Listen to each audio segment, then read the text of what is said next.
everyone. Carrington here from Open Heart Games, and we are so excited because we have just hit a major milestone, and we cannot wait to share that news with you. Since we have launched Open Heart Games in 2020 at the height of the pandemic, we, together with all of our supporters, all of our clients, all of our friends, all of the folks who have donated their time and efforts and funds to our marathons, we have together raised over $10,000 for our local children's hospital, Roanoke Carilion Children's. And we're so excited and very thankful for all of everyone's contributions. So thank you all so much for everything that you've done for Open Heart Games and continue to do for us. We're very thankful for everything. This comes at a great time because we have, in a mere 2 days, we have our next 12-hour marathon. And in that marathon, we are hoping to raise $5,000, which is half of what we've already raised in our entire lifetime. So this is our most ambitious goal to date, and we cannot do it without your help. So if you have ever considered donating, you can donate anything you'd like. $5, $10, $20, however much you can donate is appreciated. There are all kinds of different tiers and rewards and everything that you can do that can help affect the outcome for our brave adventurers who are venturing into the hidden shrine of Tamachan. We're doing part 2 of that. We did that for our first Extra Life event in celebration of Extra Life United. This is for Tabletop Weekend, which is going to be Saturday. We're going to start at 10 a.m. Eastern Time and run all the way through until 10 p.m. Eastern Standard Time, with about an hour break for lunch. So very excited for that. And we have a great group of players. We have some new folks as well, which is going to be a lot of fun. So yeah, that's what we've got going on here. Also, I have a list just for some examples of some of the tiers of different things that you could get. So for $5, a $5 donation to our party for the marathon will grant them a good berry that they can use to heal 1 HP. $10 will grant them a potion of healing. $20 will grant them a random potion. $25 will give them a reroll. $75 will give them a magical weapon or a wand. $100 will give them a wondrous item.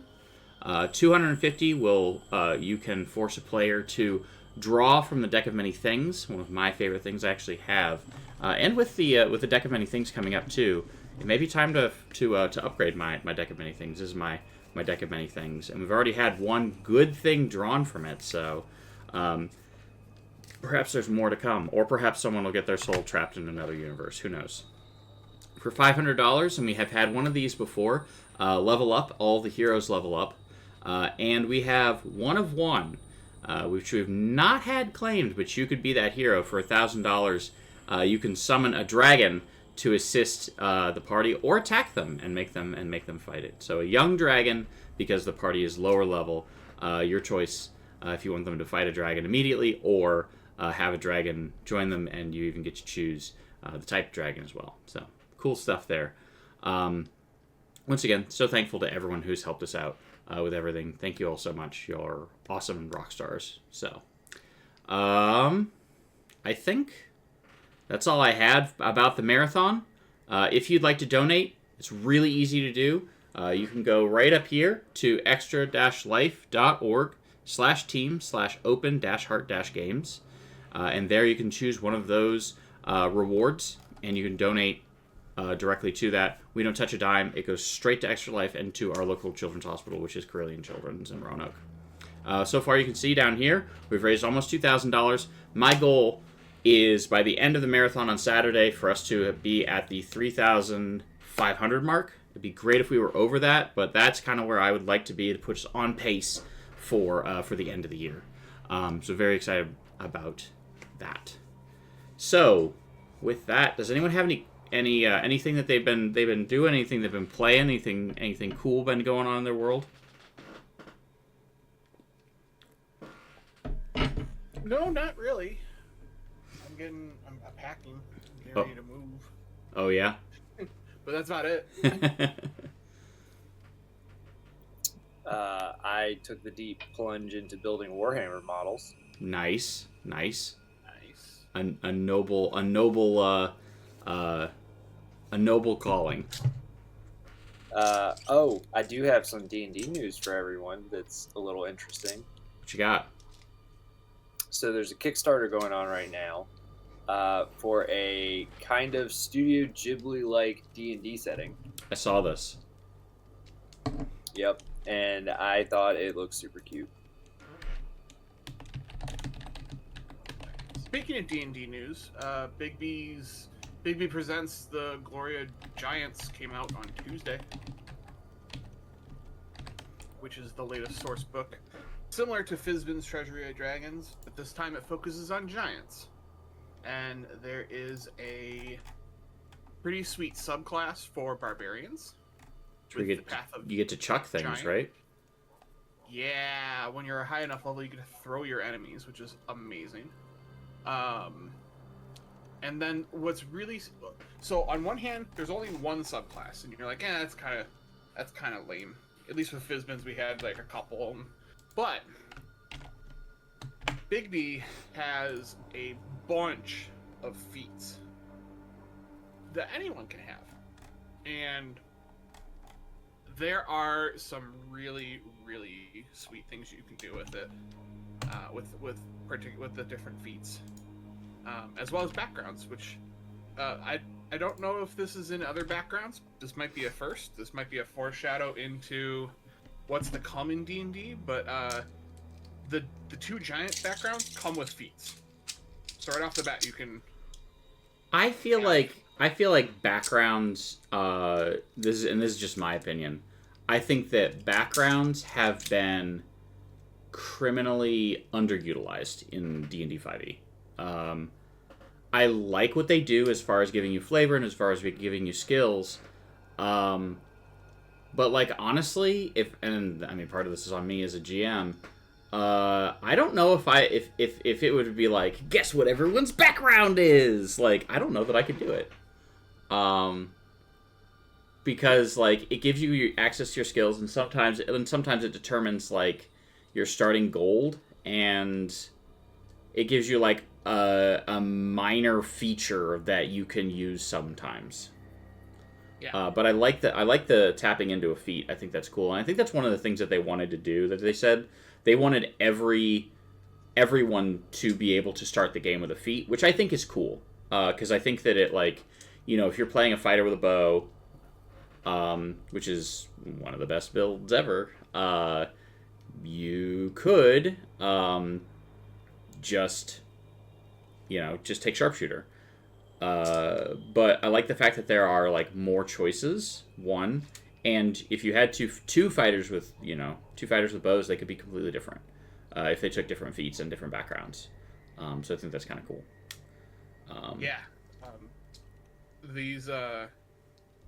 The feats that come with the background really are kind of like background-ish in nature, because like one of them is your giant foundling. Like the giants took you in and taught you a thing or two. So it's like that's pretty backgroundy for what it is. Role play like.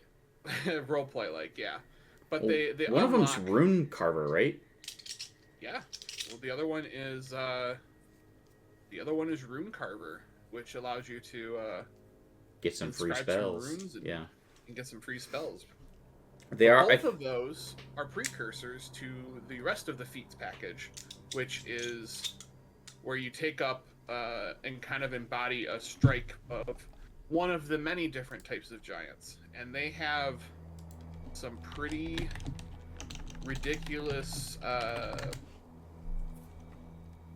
extra effects should you choose to go down that path and pick up all of the features for it. It's truly cool. Yep. Yeah, I like the Rune Shaper one. That one's I think my favorite. Having looked at it. Yeah, I like the giant foundling. I'm working on a character who was a goblin, and was taken in by the frost giants of Icewind Dale, and taught them a thing or two. So the first feat that you get with that is right off the bat from your background is Frost Strike. So right off the bat you get to do an extra 1d6 of cold damage, and then they have to make a saving throw or be reduced to 0 speed. But then when you pick up the Fury of the Frost Giant, not only do you have your resistance to cold, but then you can do a significant chunk of damage and reducing a lot of people's speeds and kind of tapping them into place, which is really, really cool. Very nice. Yeah, it looks really cool. I did, by the way, find that Kickstarter that Hitohari was talking about. It's called, and if I butcher this, I apologize, Obojima Tales from the Tall Grass, and I will drop that. There's 13 days as of today's filming on the Kickstarter. So it looks really cool. It's over $1 million pledged on it, so it looks very cool. And and apparently another one of the inspirations was Legend of Zelda for it. So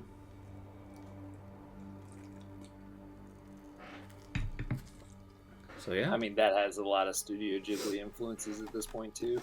It's true. Uncover a wizard's vending machine and strike a bargain with their merchant cat. Who knows what those paws are hiding?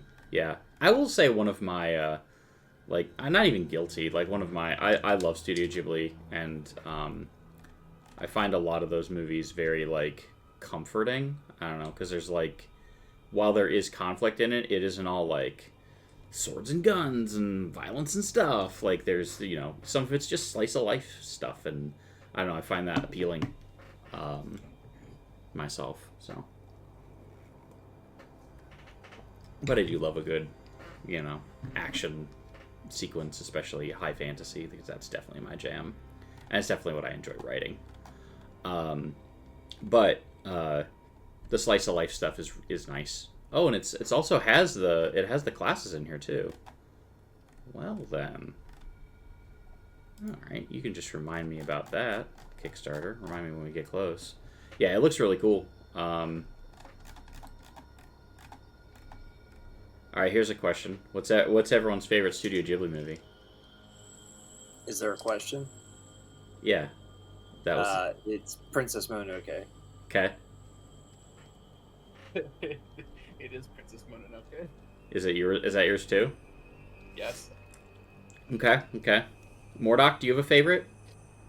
I don't even know what it is. You've seen one of them. You saw Howl's Moving Castle, right? Oh, it's terrible. Okay, but there was one you liked, wasn't there? Did you like Spirited Away? I didn't see it. Okay. I think I gave up after Howl's because I just. You watched one. You watched one that you liked because you were like, "Oh, this was." Oh no, it was Arcane, which was not one. Oh yeah, Arcane. Yeah, Arcane's awesome. Which was not a Studio Ghibli movie at all. Yeah, how? I mean, if you didn't like Howl's, hoping it comes out. I'm hoping Arcane 2 comes out before I die. Before you die? Nice. Yeah. I think it has a date. I'm looking. Yeah, next year. Yeah. That's like me hoping that George Martin finishes his books before I die, which isn't going to happen. Or actually before he dies, since he's way older than me. So that's not going to happen. Brandon Sanderson's going to have to step in and finish him. Because that's what he does. Brandon Sanderson's just the closer. Yeah. He comes in that 8th inning, finishes the last couple of books. He's just a vulture waiting for these old guys to kick the First bucket. off, Sanderson. Those last two. Oh, so good. Trust of the Emerald Sea, highly recommend. Yeah, he's tremendous. Did you get in on the secret novels yet that he released on Kickstarter? All right, so Trust of the Emerald Sea is his version of The Princess Bride. Oh, cool. Highly recommend. That'd be great. It is excellent. In fact, so you've read it, so you know who Wit is, right? Yeah. Wit's the narrator of that book. Like, literally the narrator. Just imagine the sarcasm. That's awesome. So I cannot claim this opinion as my own. But my wife, who is very, very, probably one of the most well-read people I know in my life, she just consumes if it's literature, she just consumes it at a rate that, I don't know, I would argue isn't entirely healthy, but love you. So I think last year she read 85 novels. Like, so she... Oh, my. Yeah, she is just an absolute voracious reader. Like, she consumes literacy just so fast. But anyway, she said that there are 2 adaptations of novels to movies where the movie is better than the novels, and her opinion on that is Princess Bride being one of them, and the second being Coraline. Well, Coraline was done in the best way possible. Yeah. If you've not seen Coraline, by the way, Coraline's an absolute classic. I love that movie. If you've not seen Coraline in 3D, never do it, because that needle coming to your eyes. Just freak you out. Yeah, I don't know. Just take the glasses and throw them. Yeah. So that. Yeah, that I really liked. I really like both those movies. I love Princess Bride. I want to. Gosh, I've just been so busy with all the stuff here and just other side projects and whatnot. I read Way of Kings. I started Way of Kings, and the prelude of that novel hooked me, and I was just like, this is great. I love this. And then I read all of Way of Kings, like all the way through. And then I got to the second one. Is it Words of Radiance is the second one? Yes. I've started reading through that. Without spoiling anything, my favorite character bit it, and I just could not stomach continuing the reading it. And so I took a break, and I was like, all right, there are other characters I care about. Let's get back into it. And I started reading it again, and I was just like, who are all these people? And so I started back at I started reading through Way of Kings again, and one of my favorite characters, one of my other favorite characters in there is, hands down, is Kaladin. His story is so hard to read, because it is just so emotionally draining. Would you disagree with that? Oh, you have no idea. Wait until you get to book 4. But yeah, I mean, his initial story when you meet him, he's got a rough go of it, period. And then it just seems every single time it just seems to get worse and worse and worse for him until he's literally at the bottom of the he hits rock bottom and then just keeps falling somehow. So, but yeah, I think Kaladin is a brilliant character and a flawed one, and I think that's one of the cool things that I like most about Brandon Sanderson's characters is when he writes them, they are a lot of them have flaws. I mean, Shallan has a lot of flaws. Yasna has a lot of flaws. Just all the characters have their own flaws. And so, yeah, great stuff. If you've not read any Brandon Sanderson, I'm waiting for them to, I'm waiting for them to make that into a series. And then also, I'm waiting for them to make it into, I think it could be a role-playing system very easily. Very easily. Funny you say that. I thought he was working on something. He is working on a role-playing system for that's what I thought. For that universe. The problem is that everyone would want to be a shard bearer, I feel. So how do you balance a lightsaber in a fantasy realm?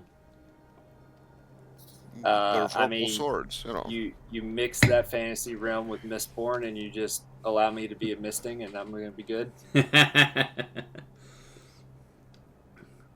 So okay, yeah. Yeah, I wanna read through all, because I have all, like, I bought Rhythm of War when it came out, and I haven't even read the other books yet. I want to read all of it because, like I said, I love his I love his writings. I think that they're great. Speaking of writings and role playing and all of that stuff, Zed and I, we played this game over the weekend, which is Freelancers. It's not out yet. I got this at Gen Con. We played through.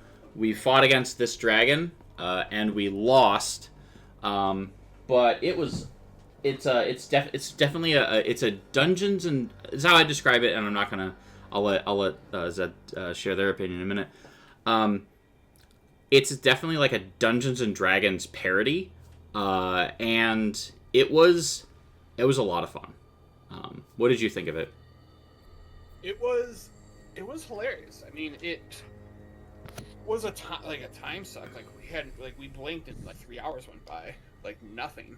Yeah. Highly interactive. The game is very self-aware of what kind of game it is, and overall, it was a lot of fun. I would play it over and over and over again. Yep. One of the cool things about the game is your character, you choose a species, and then you choose a class, much like Dungeons and Dragons, and then you fill out a little thing here, and it'll say blah blah blah blah blah, or blah blah blah blah blah. And when you fill out those things, you then flip over your class, and you read, and it creates its own little Mad Libs, so that you can introduce your character, and you're like my character was a skin changer. I could change into things, but I couldn't change into anything larger than a panther, and I could only transform when no one was looking. So that was hilarious. But yeah, the game takes itself seriously, I think, at no point. But the voice acting is there is a wizard that is very much he reminded me of Usador from Hello from the Magic Tavern, if you've ever listened to that. Which, by the way, since we're family friendly, don't listen to that, kids. It is for your parents, because there are some mature themes. So please don't run out and listen to it immediately.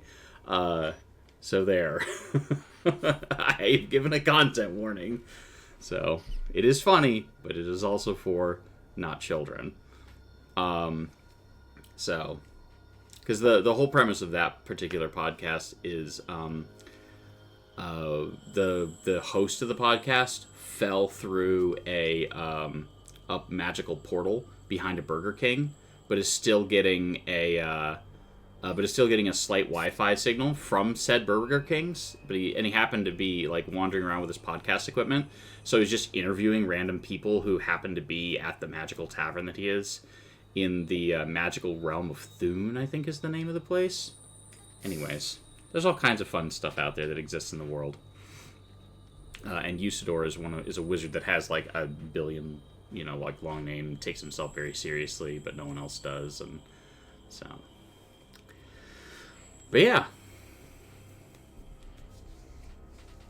Oh, the Mustache Man says, I missed y'all, and Night Divinity says, Baldur's Gate 3 has absorbed my life. I think that is the case. There's another campaign that I am a part of, and ever since Baldur's Gate dropped, which has worked out for me because I've been at Gen Con and then dealing with post-Gen Con things, it has worked out really well for me because we've kind of been on a soft hiatus ever since. So since I've been busy and everyone's been playing Baldur's Gate. But I will say I think that there are, and this is just my opinion about Baldur's Gate, I think Baldur's Gate's really cool. I like the fact that they learned a lot of stuff from 5th edition, and I think that Baldur's Gate also has taught wizards and 5th edition game masters there's a lot of stuff that we can learn from Baldur's Gate. One of the big things that I took away from it was, you have to have supplies to long rest, so long rest should be not as often, and then also the 2 short rests before you take a long rest. I like that. Otherwise, you can just take short rests all the time, forever, and like with no consequences. You won't get all your hit dice back, but if you're a warlock, you just have near infinite spells as long as you're able to wander away for an hour. So being able to kind of balance that and that, I think that's like the game master should have kind of like their hand on the dial of like they should have their hand on the dial of how deadly or like how deadly their encounters are, and so they can pull back if it's too deadly or push forward if it's not deadly enough. Because I've definitely like, here's the big secret, everyone. I've definitely added hit points. I've definitely like increased damage or increased number of attacks that things have to make things a little bit more challenging. If like the party just seems like they're just walking through every single encounter. Case in point, when you all obliterated all the orcs, I was like, okay, we need something a little bit tougher that does a little bit more damage, and that's when we came across the Yetis, which were a challenge, much more so. Too much of a challenge? Probably, but I don't want to admit that I'm wrong, so... Well, we won, so... Yes, it's fine! Victory! Oh. I think killing Glaze, whatever it's called, is a little much. For every single one of the first actions. Yeah. Of each and every single Yeti. The chilling glare. The nice thing is, though, once you've made the save once, you never have to make it again because you're just immune to it. So that's kind of nice. Yes, but it froze it froze 3/5 of the team. And Yeah, I didn't get frozen because I was never attacked. Yeah. So. Yeah. Yeah, I have not gotten into the Baldur's Gate time sync because my 7-year-old laptop won't run it. So, Hey, but I've been go ahead. I've been watching some videos on YouTube, and it's like, I wish I could play. So now I have to go research a new laptop just so I can play a game. How silly is that? So hear me out. Just a thought. You can buy a Steam Deck. And you can just have it on a little console and play it. Yeah, well, I need a big screen. Here's a thought. Just buy a PlayStation 5 for way less than you would buy a laptop, and it's coming out in like 3 months. Well, there's that too. Did they do crossplay for this? I don't remember. That's an excellent question. Yeah, but one of the things that I've seen in a lot of videos that is cool, and we should adopt immediately, of course, is that drinking a potion's a bonus action. That is absolutely in this game. Drinking a potion in this game and all of my games, frankly, is a bonus action. However, and throwing a healing potion at someone and having it work, it would be awesome too. Let's not get crazy. Well, However, administering a potion I have adopted kind of the critical role mentality of that, which is like quaffing a potion is a bonus action. Administering a potion to another player is not a bonus action. It is an action. So if they're unconscious, you have to like tip their head back, pinch their nose. That only makes sense. But I think throwing one at someone and then having the chance to miss and hitting the enemy and healing them, that's just cool. So one of my friends made a ranger that we discovered. So one of the coolest things in 3.5, one of my players went through, and she was very meticulous about this sort of thing. She was very good at being able to go through all of the source books and find all of the things to build like ridiculous builds. So that like when you get into magical items and whatnot, like that's less impressive. She would do it with mundane items. Everything was mundane. It was her character and feats. So the first thing was an elven double bow, which lets you shoot 2 arrows at a time. The next thing was split arrows. So when you shoot an arrow, the arrow actually splits into 2 arrows and hits twice if it hits. And so she was a machine gun. And one of my friends saw this in a game and was just like, "That's amazing! I want to do that." Made his character into kind of like a Hawkeye character, and also an undead fighter.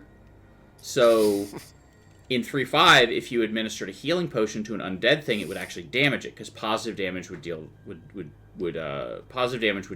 damage undead creatures. So he also would use these. He would use arrows that were filled with healing potions and had like needles on it to like also like administer healing potions to his comrades in battle, which was kind of cool. So there's my whole story, and now it's over. But yeah, I like the simplicity of Dungeons and Dragons 5th edition, because there's I loved with all my heart 3.5. It's where I cut my teeth as a game master and as a storyteller. But I looked back, like I'm pointing at one of my notebooks. I looked back at my prep notes for 3.5, and I just like it's like they were written by a different person. Like I'm just like, how did I run anything in this system? Because there's so much.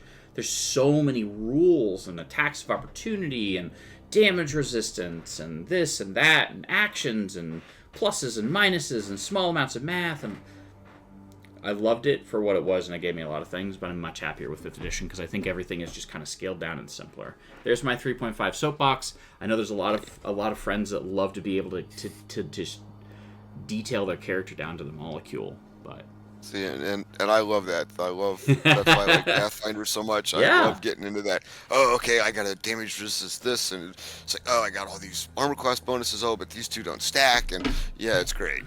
For folks that love the crunch, I found that, like, going back and running some Pathfinder, I found that the crunch got in the way of me being able to tell an interesting story, for me. But I don't want to yuck anyone's yum. If you love Pathfinder, if you love 3.5, get out there and crunch it up. Captain Crunch it up. Just destroy your mouth with Captain Crunch.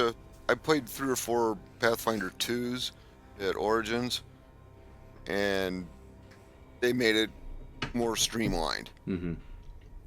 Now, character creation is terrible from what I understand. It takes forever, which is cool because I like that kind of stuff.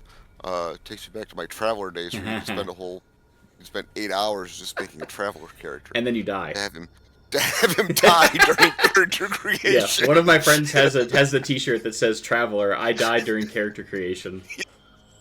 Yeah, you could actually die during character creation. It was great. Yep. You're like, I got this great guy. Oh, he's dead. Oh, we're gonna ignore that role. Yep. Good stuff. If you ever want to play a crunchy game. I rolled great. I just got a spaceship, and I'm doing awesome, and I just died. Yeah. Yep. Yeah, you could lose limbs, all kinds of stuff, because you could like go into the military and gain ranks and all kinds of crazy stuff. Yeah, Traveler's really cool. Traveler and Palladium are really cool systems. Lots and lots and lots of crunch. With what you were saying about Pathfinder, and then I think we can probably jump in, since we're now 35 minutes in and we've done the longest preamble ever. Was I stalling? Never! Yes, I was. We were waiting for some of our folks that were later. But anyways, I'll never tell. Yeah, with 2nd edition and also with Starfinder, I used to pride myself on, especially in like 5th edition, and actually 3.5 too, I could crank out a character in an hour. The entire character with equipment and everything, just like on paper. Like I could just have it, like sit down, like put everything together, and like probably a 1st through 5th level character. I built a 20th level character once. And we're talking about from 0 to 20. The first day was just me building the character. And then that was probably, I think I probably spent probably 8 hours building the character. And then I was done. There was no more brain, no more spoons, nothing left. Just smooth brain here. And then day 2 came back to the same game master, spent 4 hours just doing equipment. Equipment and spells, because I was playing a spellcaster. And that was a lot. Which is why I'm so thankful that like there's this like slow progression for us. Like a level, and then stuff happens, and then a level, and then that kind of stuff. So another crunchy blast from the past. If you, especially in combat, you go back to the old ICE, Middle Earth role-playing game. The combat in that was quite intense. I mean, it was D100, so you're, at least for your, yeah, it was a D100, and then if you rolled, what would be a critical, a 95 or 90 or above, you got to roll again. So your combat tables could go up to, I rolled a 300. It's like, wow, okay, you cut his head off, or you just cut the guy's leg off. Or it happened to you if the bad guy rolled really well. It's like, you just cut your leg off. And of course, it's been worse, so the magic, it's real low magic. There's not any, we'll just cast a regeneration spell. No, none of that stuff exists. Yeah. Characters didn't last very long in that game. I played One Ring, and One Ring's pretty brutal. Like, you could be like, I am Boromir, and I am in full plate, and I have a shield, and I've got a great sword. And it's just like, all right, well... You did. I played it with you once at the Meeple. It was pretty intense. Brutal. Like, you could have all the armor, and the first thing, it's just like, all right, cool, Mr. Plate Mail. Why don't you go ahead and travel for 20 days overland in full plate? Let's see what that does to you. And your exhaustion just drops. So by the time you get there, your character is just, like, beyond exhausted, and the orcs just, like, push you down, and then you die. And that was it. I think they fought ghouls in that one. But yeah, the role-playing system is unforgiving. And corruption, one of the things you can do. Corruption was bad. Yeah, I remember that. You can gain a whole bunch of corruption, and at the end of the session, if you survive, you can remove 1. 1 corruption, and that's it. You can spend all your luck, and you only get a little bit back. Like, yeah, that, and halflings get a little bit more, because it's their morale, that's what it is. But yeah, anyways, great. There's so many, gosh, we live in such a wonderful time where there's so many great role-playing systems out there. Oh my gosh, everyone's here. Perfect, wrap it up. All right, everyone's here. How awesome. Let's go ahead and, since we've now had, I think is this the longest preamble we've ever had? No, not even close. Really? At 40 minutes? Yeah, no, we've done 45 before. Man, I like to hear myself talk. Thank you all. Thank you all for indulging me in my random tirades about role-playing games and role-playing systems and all kinds of stuff. Anyways. Let's go ahead and introduce our colorful cast of characters in like a second when it's actually 40. I'm kidding. Let's go ahead and start now. Let's start, of course, with Baylor Kisk. Well, hello, everyone. My name's Baylor. It's not actually Baylor. My name's Jabrilopad in chat. I pilot Baylor, everybody's favorite lovable, really dumb 6-year-old. Mm-hmm. Who got doxxed last session. Yeah, that was more the character player than the character, but we're looking past it. All right, and Mordok.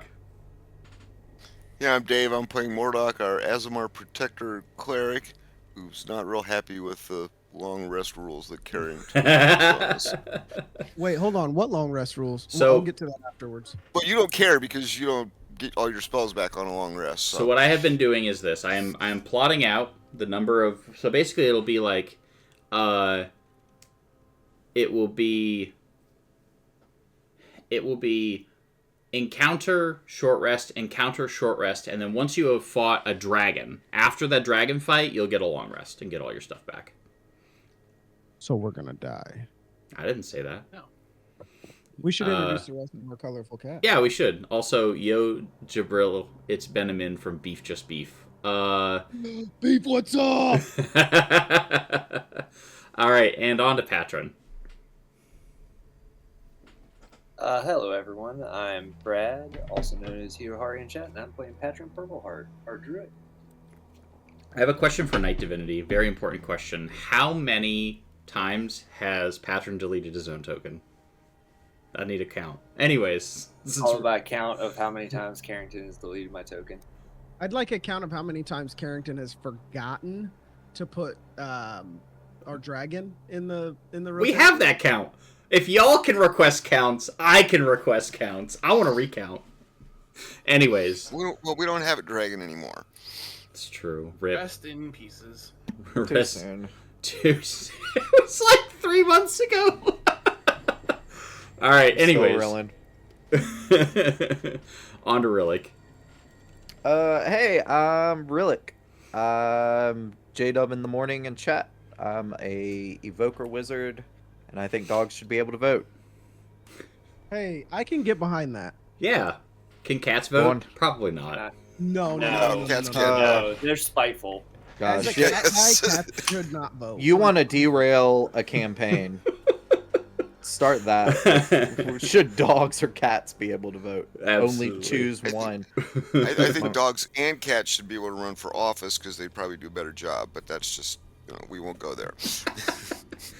Yeah, I can just imagine, like, all right, what would you like to sign this bill? And the cat's just like, pen floor, bill floor, inkwell floor, walks across the bill, signed, you're welcome, I'm going on break.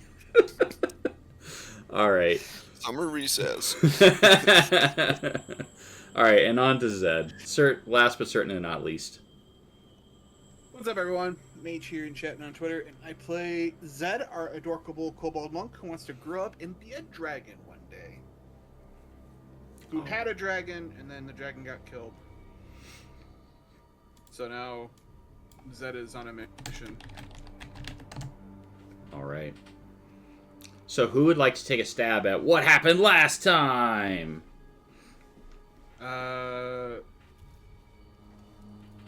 We started a trek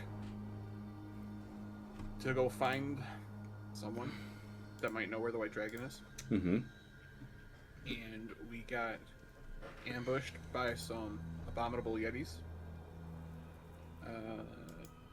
To which we fought long and hard and was successful.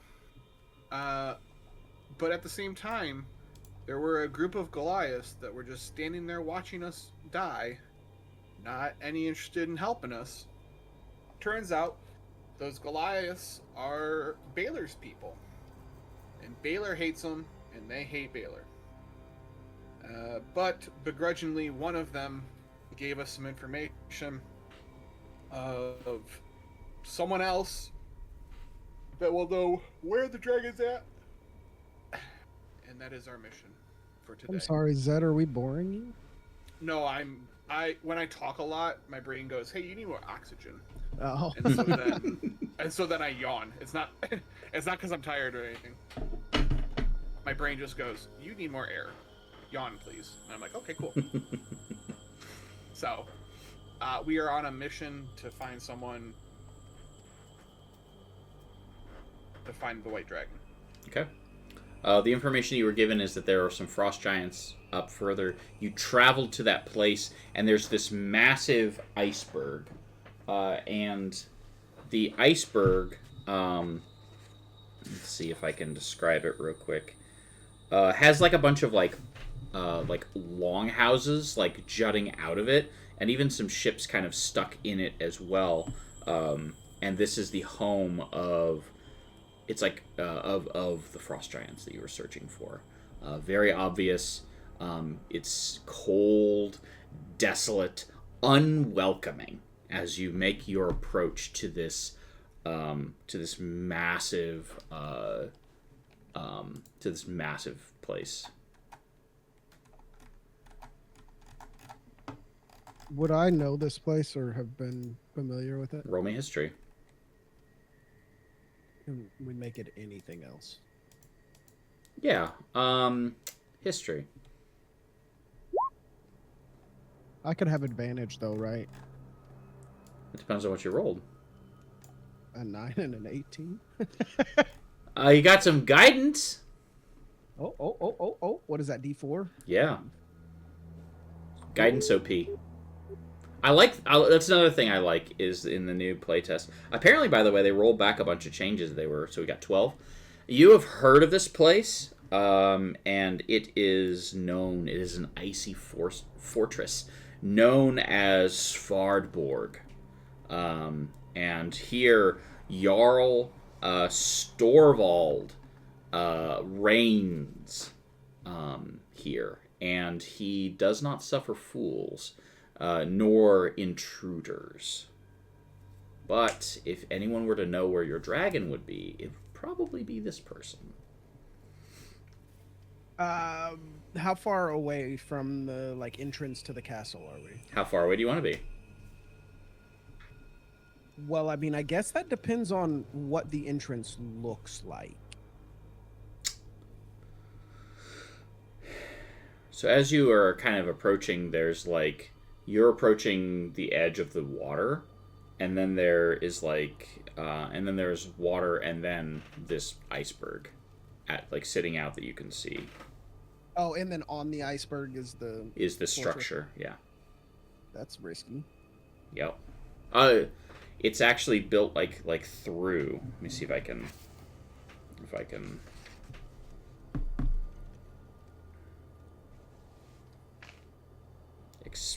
explain this well.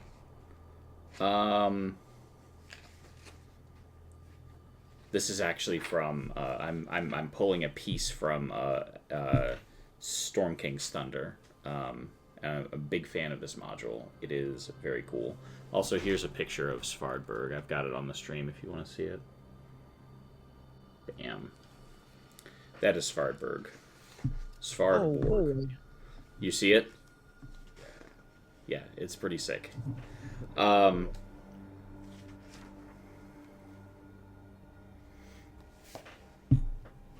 So, there are, there's a circle of immense lodgings that have kind of been built into the ice, as if someone were, if you had built it into, they've, carved out and hollowed out, and then using, ships and other pieces of things. This is what they've made. Is there, can I perception check for, a sentry or a guard rotation or something like that? You notice that there is a big long ship that seems to be approaching you. I would say that it's kind of off to the side. You can see from the shore where you're standing, there's a long ship that is approaching you, and there's a distance between the two of you. All right. So I'll turn back to the group and kind of share the information. I'll turn around and look at him and say, "Well, before we go in, you should know that the Jarl here is grouchy. Is a good way to put it. So, he's not one to deal with dumb people. Dumb people's not the way to say it. Me, really. He's not really gonna like my personality, if we're quite honest. But, it's better to be announced than to sneak in. So, we should talk to these people.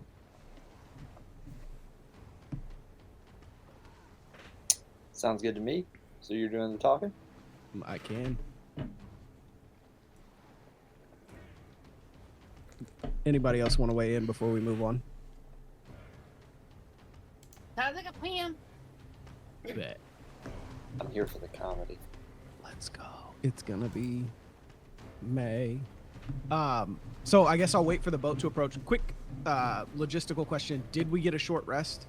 Because your boy needs to roll some hit die. Yeah, everyone got a short rest.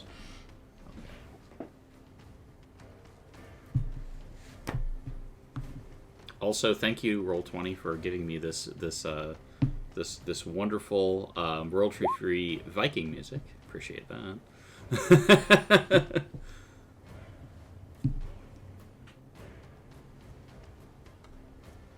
What is going on right now? All right, so you're approaching Svardborg, and as I said, there's this ring, and as the longship approaches you, you can see that there is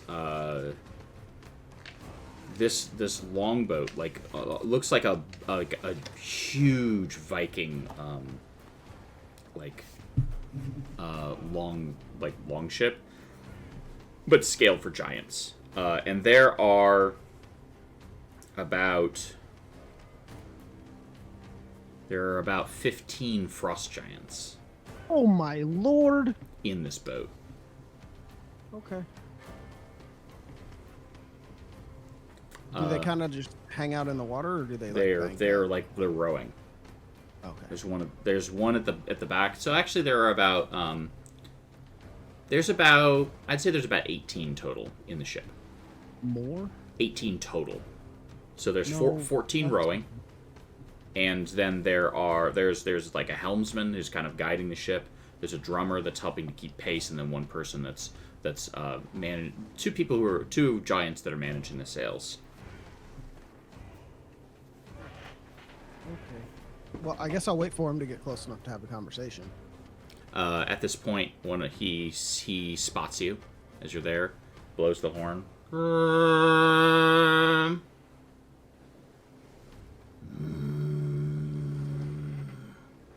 that was neat. Mm-hmm. Yep. He leaps out of the boat and lands in front of you. The ice cracks beneath his awesome weight. He stands probably a full 10 feet, even above Baylor. Frost giants are massive. And he is just solid muscle. A dark blue tint, big, thick, braided beard, and he carries a massive great axe on his back. And he looks at you and says, "Why are you here, small ones?" In giant, I will respond courteously. Well, we're looking to talk to the Jarl. So actually, how tall is Baylor? Let me see if I wrote that down like a good kid. No, of course I didn't. Google, how tall are Goliath? That's not how you spell Goliath at all. They top out at 10 feet. I'm probably 9 feet. I'm not the biggest, but I'm 9 not feet? Okay. Yeah. So yeah, he is a full probably 12 feet taller than you. Frost giants are about 21 feet tall and weigh about 8,000 pounds. That's a whole. That that's sounds a small fake. army of Zeds. That sounds made up. I bet like his foot is probably, it has to be longer than Zed is tall. Oh, absolutely. Yeah. So he's just like, His foot is probably taller than Zed is tall. oh, easily. His finger is probably bigger than Zed.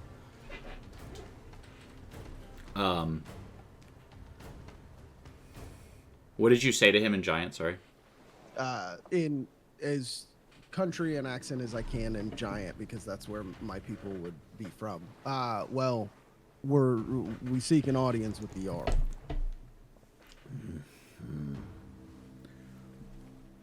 What tribute have you brought, the Jarl? What do I have in inventory? Hold on, I have something.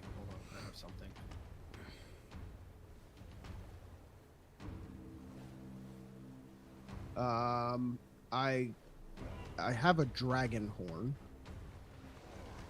So from my, I don't have pockets, so wherever I store things. From the bag of holding. Is it like the drac horn? No. It's a young blue dragon horn. Oh. From the blue dragon we killed.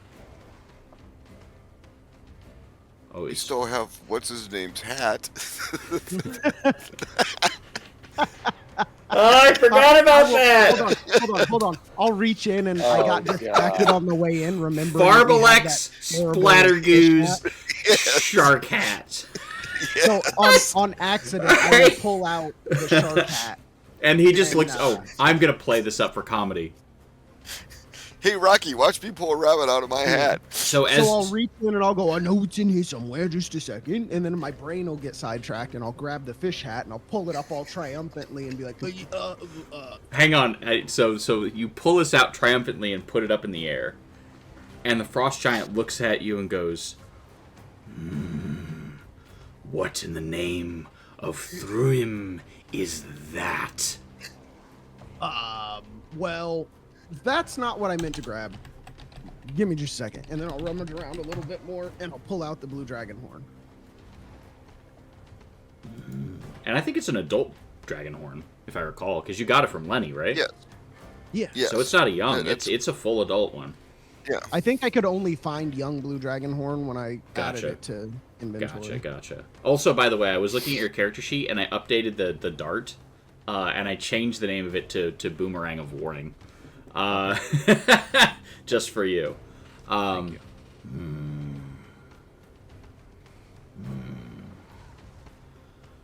you.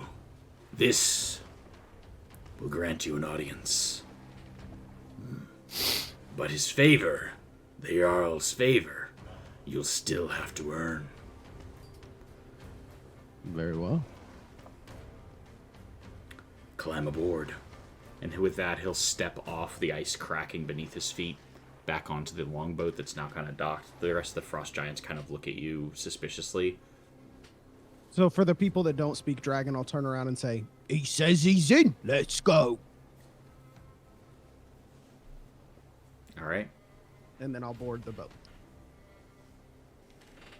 All right. So you make your way to towards this massive glacier, this massive iceberg, and as you board the ship, you notice that they actually have a white dragon, not an ancient white dragon, but a white dragon in chains on this. They have captured and are kind of keeping here as a pet. On one hand, I feel bad, but on the other hand, white dragons aren't nice people. So It's true. It's true. They're not known for they're not overly known for their kindness. yeah, charity doesn't come out of a white dragon very often. I don't know that charity comes from a dragon very often. I mean, a silver dragon. Maybe, yeah. One of side tangent. I'm famous for my tangents. Tangent. One of my favorite NPCs that I created in one of my homebrew campaigns was a gold dragon, and his entire I ended up killing him in the campaign just to like drive home that there was a villain that was evil. But anyways, he created this massive like library and turned it into a school. And what he would do is he would invite like it was kind of like Candlekeep, where he would invite like nobility to send like their scions to him, and the entry was they had to provide him with something that he didn't already have in his library as entrance, but he would also accept like not just like noble scions, he would also just accept people that needed a home or that he felt would benefit from an education. And so like he had this library, and the first thing he did was like, all that noble stuff, no, everyone wears like plain blue robes, and that's it. Like everyone is the same, everyone's being treated equally, like we're just doing that. And then would teach like all kinds of different things. But it was a cool character. Anyways, but yeah, I like dragons as movers and shakers. So as you make your way to Svardborg, there is the person who's drumming is drumming each of the frost giants in unison, very guttural, and the one who, oh man, we're gonna do this. We're gonna do a frost giant name generator. Killed him? Of course you did, says the mustache man. Yeah, oh man, there's so many good ones. Frost giant name generator. His name's Craig. It's not Craig. Craig. C-R. His name is not Kevin either. I kind of like... It's Jeff. Stewart. No, I kind of like Skane, but that sounds like a villain. And y'all will be like, I don't trust this guy. I know how that works. So let's do...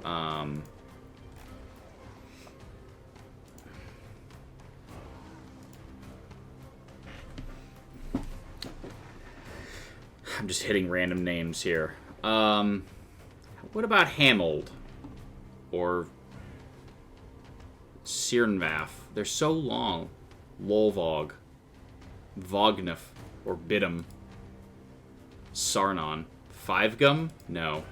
Just make it Jeff. I can't make it Jeff. Why not? This won't be confusing. No. I will make it... Here, I'll type it in chat. I got it for you. Is it just Jeff?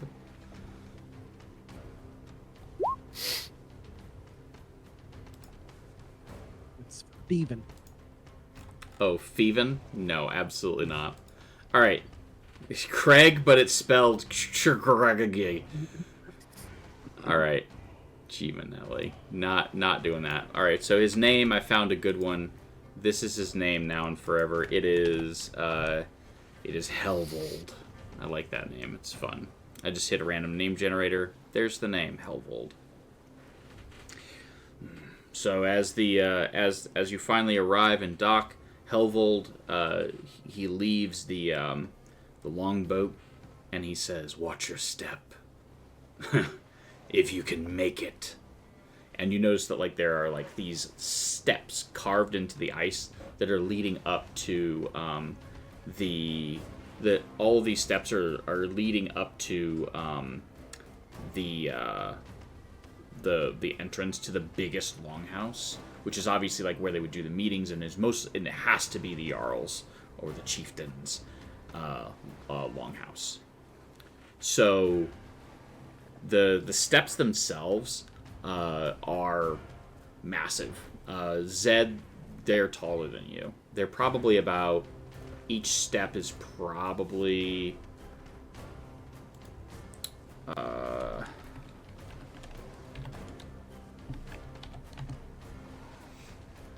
each step is about 5 foot tall, going up. And he takes them each in a stride as he's walking up. How many steps? There's probably like 30 steps. Oh, okay, that's annoying.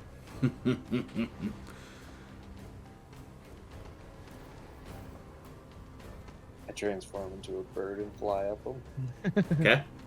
Can you transform into a giant eagle and carry me with? I am a bird. Good, I fly good up there. question. Can I transform into a giant eagle? I don't know. At this level, yes. I know that for a fact. Then yes. I See, can the transform answer into a is giant level. eagle. The answer is level 8. I know this because I have a druid, and that's the level I'm like. Well, I want to turn into a thing. So you're turning into an eagle. Yeah, I'll turn into a giant eagle and I'll pick up our barbarian. You're picking up anyone else? Drop him. Can I carry anyone other than him? He is heavy. Or are you just gonna like make turns? I mean, I could. Okay. We got a bird and we got a monk, and I imagine the monk can do monk things. Bird is bird. Halvold, before you get too far away, could you help little old me up the stairs? Make me a persuasion check. I also can cast fly. 15. I can do monk things, but I thought it'd be a lot funnier to make the giant carry me. So he like turns around. Well, that doesn't make much sense to me. But then you are very small. Anyways, no. Joking. But that is funny. He says... He kind of leans down and kind of gets right in your face. His face is massive. And he says... You are very small. And pathetic. I suppose I could help you. But all the rest of you have to clamber up on your own. And he picks up Zed with a single hand. Zed fits in the palm of his hand. My man doesn't know that Zed is a whole problem in a fist fight. Yeah, I mean, hang on. Do we have a run? That's another list that I need from Night Divinity. Do we have a list of people that have underestimated Zed based on his height? Everyone. Party members included.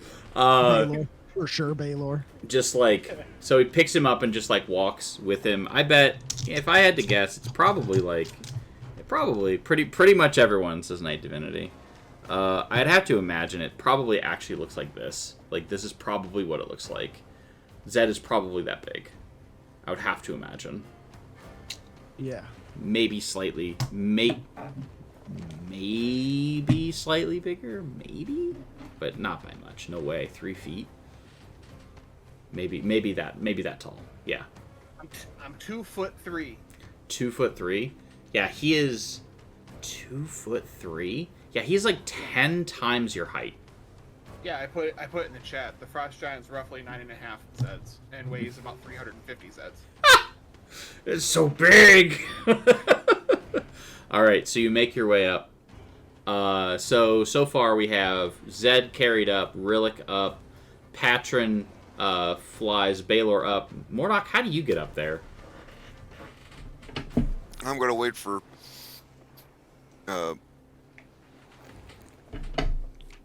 Patron to come get me.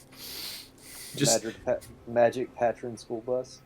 so as That's right. the giants, just like as they are walking past you, every single time they laugh and say something slightly insulting in giant about how small, puny, and weak you are. Again, they have no idea one-on-one. That's not a fight they want. Mordok's just like summons the shadows. I'm a problem.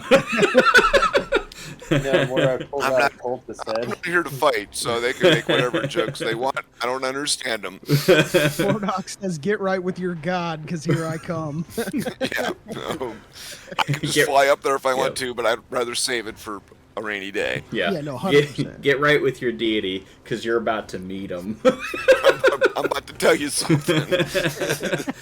I'm about to tell you something. Hey, I got a secret, bud. Here. Yep. Just do the oh, let me tell you something. Anyways. Alright, so you make your way up here. This massive longhouse. And there, sitting at the, sitting in front of you is this,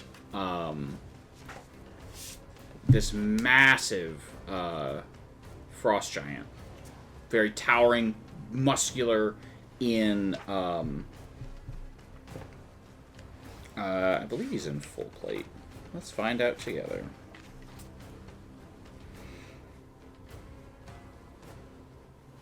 He's just wearing the same armor that they are wearing as well, but it's much more ornate. So he has like chainmail, that's very ornate, has like all kinds of different like patterns and filigree on it. He has this he has a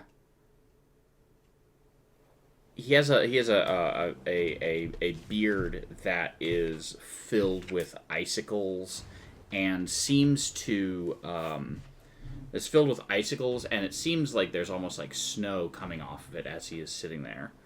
He wears a helm that has like I need for gosh golly, what would be a good roll for this?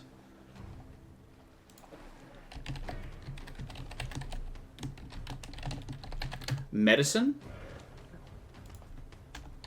From everybody? I will give you some options.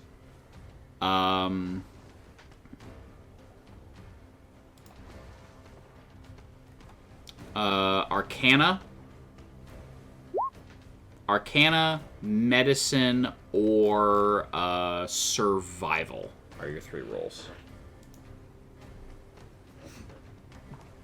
It always gives me my small number first, and that's disrespectful. So, Zed, Brad, Zed, Patron, Rillick, and Mordok, I guess. I will give it to Baylor too. Let's go! Everyone recognizes that the horns that he has on his helmet that are kind of like flaring back are the horns from red dragons, slain red dragons. Ooh. That's dope. Mm-hmm.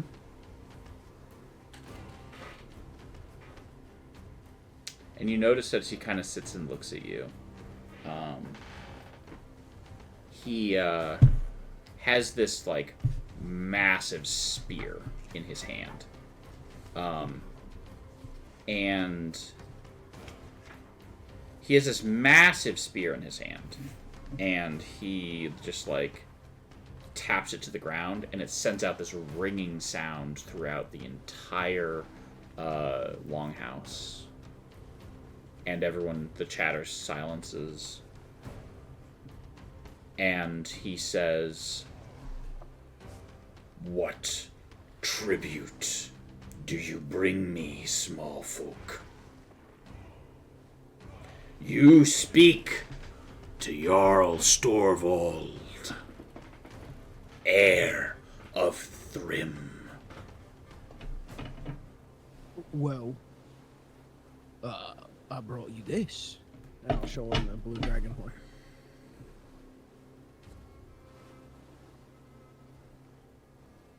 He'll gesture to one of the attendants to come and approach and offer to take the horn.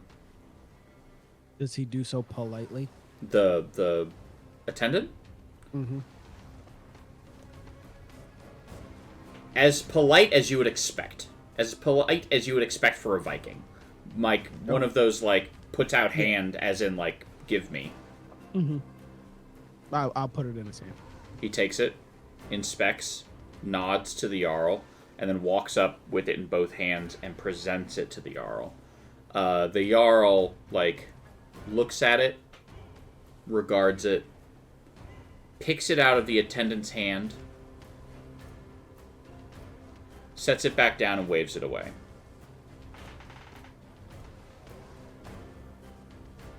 Your gift is sufficient for an audience.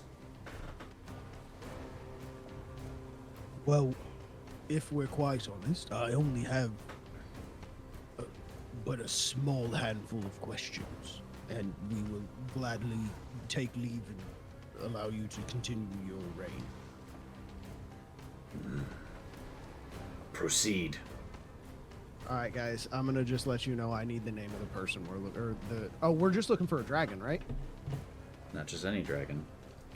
An ancient white dragon. It's a dragon. Whatever. We're gonna kill it. It's fine. Well, y'all, we happen to be on the hunt, if you will.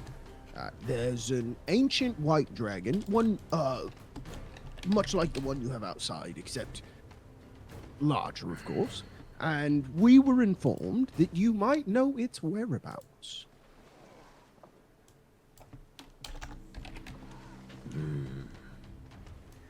White dragons have long been the foe of my people, bane of our existence. Since the ordning itself, giants have fought against dragons. Why do you seek this dragon? Well, a buddy of mine wants to tell it it's dead. Your words do not make sense to me. Explain. We're gonna kill it. We're gonna kill it. Make me a persuasion check. I'm telling the truth. It's not a lying check. A persuasion check. Hey, that time it was the bigger number. Let's go. Did somebody cast guidance? Hey, let me check that D4. Yes, of course. Are you just sitting there, just like patting him on the back of the head, just like, yes? I would imagine what happened actually is Baylor went, whoa, and looked back at the group, and Mordok just gave me that 2 thumbs up from the really supportive dad in the group, and I turned back around and said, we're gonna kill Yeah, because that's all me. This is the supportive dad in the group. Everyone, every party needs a party mom or a party dad, or both. I mean, as soon as I turned around, he rolled his eyes. You seek Arvaturus, the white dragon, the white worm, Ice Claws. She will tear you asunder. And what will happen when you beg for her mercy? Well, You will tell her that we sent her to you. so I don't want to be boastful, but my group is kind of taken to killing dragons like fish to water. We're getting pretty good at it. How many have we killed now? How many dragons have we killed? Like 3, 4? Oh, other than Tiamat? I mean, that counts as 4, right? No, that's not how that works. That still five. only counts as one. Hey, 5. hey, I think hold on. that's fi- Point of order. It's Tiamat, all right? Yep. So I guess I'll turn around and say, well, to give you a little bit more confidence in this very small group, might I add, we have killed not only 4 dragons, but Tiamat herself has fallen to the blade fist, thoughts and prayers, trees and stuff, and then fire from that one there. He says, your deeds, your stories are just that, stories. We have not seen you in action. We have not seen your prowess. We have not seen your combat. I will not send you to death that you might beg for mercy from Arvaturus. That she might grant you a swift exit to death and then come and descend upon my people upon frozen wing.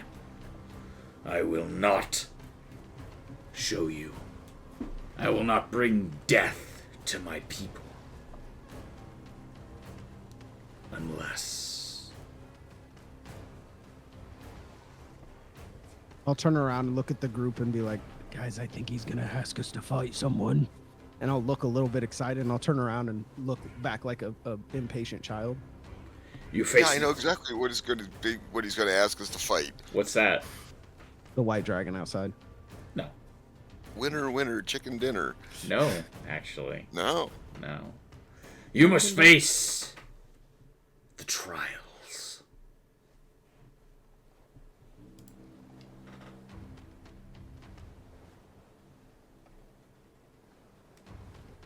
Well, What's the trial? I'll turn around to the group and look at him like, y'all want a trial?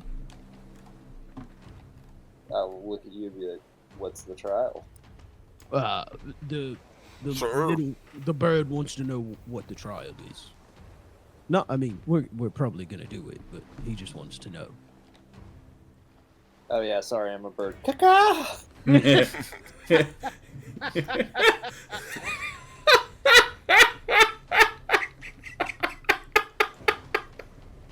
I was not expecting.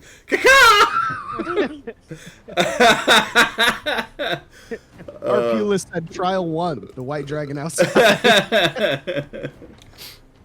Oh man, that is funny. Caca!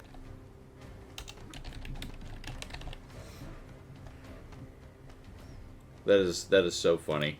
Gosh. Just in case I want a white dragon, we'll drop that there. Caw. Not gonna be the white dragon outside, says Carrington. Inserts white dragon into BVT. I have a whole bunch of options now.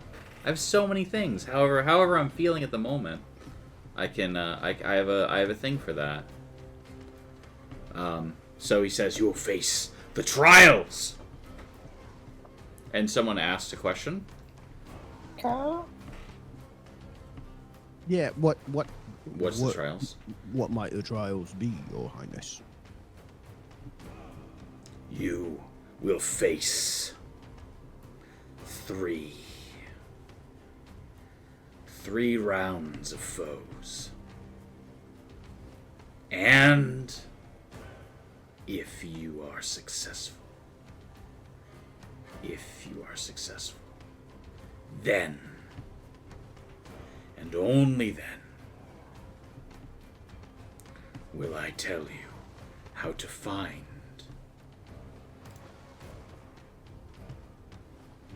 our Vaturus. Does he always say this like a quick camera cut from a cheesy movie? What, a Vaturus? Yeah, every time he says though, the name of the... I have a pronunciation guide over here, and I am struggling with it because it's like 6 syllables, and it's Arvaturus. It's. I'm gonna put the pronunciation guide in chat so y'all can see what I'm dealing with this fantasy nonsense. I was giving you a bailout. You could have just been like, this guy was on soap operas. And yeah, stuff. he was on. That's what. Yep. Yep. Let's see. The Young and the Iceless. Oh, that's good. Yes, like snow through the hourglass. So too are like snow through the hourglass. So too are the days are the eternal days, because it's high up in the thing and they have those really like 30 days of day. Yeah. Anyways, cool thing, by the way, I learned in Alaska, I think it's in Anchorage, they have a midnight baseball game because there's a time during the year where like the sun doesn't set, and I just think that's cool. All right, I've shared my part now. There you go.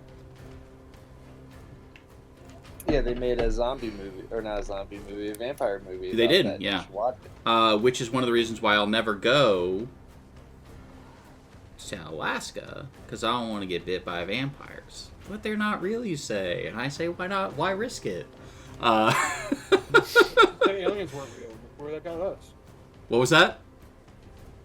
They also said aliens weren't real, and look where that got us. Yeah, see? See, yes, I know things now.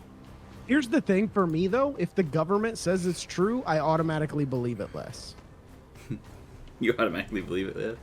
I feel like sometimes they just... That's true. I feel like they just spin a wheel and they're just like, all right, what are we going to do today? What sense are we announcing today? Yeah, the 1%, yeah, the 1% of aliens. I guess I got to spill the beans on that.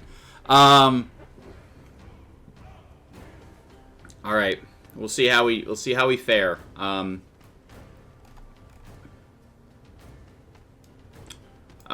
Let's go ahead and go to this. I'm really excited for this. So you make your way. They actually have you hop onto another longboat, and it takes you to through the fjords, and they navigate as if they've gone here many times. And you find that there has been this arena carved from the ice, and this arena is massive, giant size, of course. And I will recenter everyone so that we know where we are. And it is lit well, fairly well. And the Jarl sits with all of his attendants, and he says,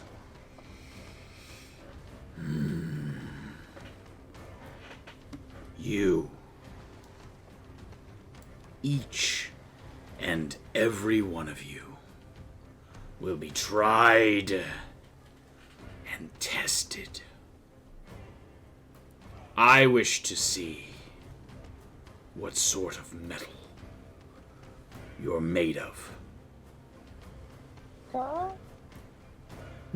And you know what? I had something else planned, but you know what I really like? I like the idea of fighting the white dragon outside. All of it. Yeah. So there is going to be a stipulation, which will help y'all out. The white dragon still has its chain, and there are some handlers that they come out, they keep the chain tied to it so they can re-catch it if they need to, so there is a chain coming off of its neck. 2 of them, actually, 1 on each side. They release the dragon, snaps at them, and we will go ahead and roll initiative. And we'll see what happens there.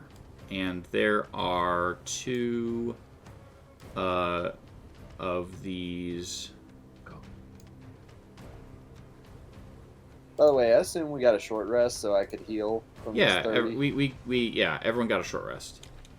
I am still not at full hit points, so the party knows. You should do that. You should change whatever you're at. I'm at 108.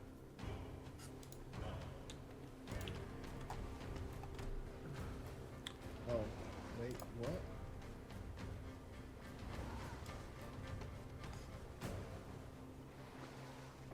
I'm gonna say that there's 1. So, yeah. What was the last fight we did? Against the Yetis. You've had a long rest. I wasn't there. You've had a long rest. Okay. Because I started looking at my spell slots and I was like, I don't have anything. Yeah, just you get to long rest. You long rest yourself. Long rest yourself before you wreck yourself. I'm just gonna. We'll cast some. All right. Let's see what we got. Ooh, pretty all right. We gonna be alright. All right, Mordock. So these 2 are the kind of the dragon ones. They immediately let go. And actually, you know what? I'm gonna put them here and here. So they let the chains go. And so I'm going to this creature is not incapacitated, but just so if we don't forget about the chains. Also, question, Carrington, are we killing the Frost Giants too, or are they just there to play their part? They're just there to play their part, so you know that they're there. That being said, if you friendly fire them, they will probably return in kind. Also, Gesundheit Relic. Alright. Sorry. No worries. Alright, I'm going to play with my snow tiles that I have here. Alright, it is Mordock's turn. Wow, how unusual that I go first. I know, it's where you want to be, yeah. right? No, not really, but that's okay. So the first thing I'm going to do is drink this. Whatever it is, drink it. Quaff. Bam! Oh! Alright, cold resistance. We love that. Alright, so I'm going to mark you with a snowflake. Alright. Oh, that's special. Thank you.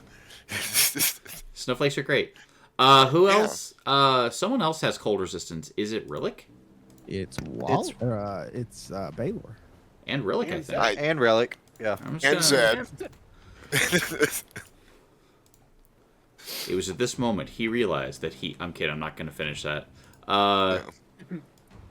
Pip is not here. He knew. He messed up. There you go. Hey, Patron. What are you doing with your life? What I do? Not have cold resistance, peasant. You knew we were coming here. Why didn't you pick that up at Fantasy Costco while we were there? Really? Yeah, I know. Relevant. I want you to know I am completely joking because I also play a druid and I know what's up.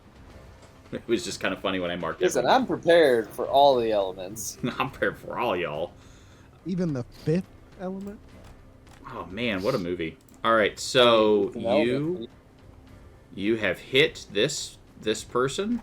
You've hit the white dragon with a guiding bolt. Whoever attacks it next has advantage, and it'll also take 8 damage. Bam! Oh boy, 8. Wow.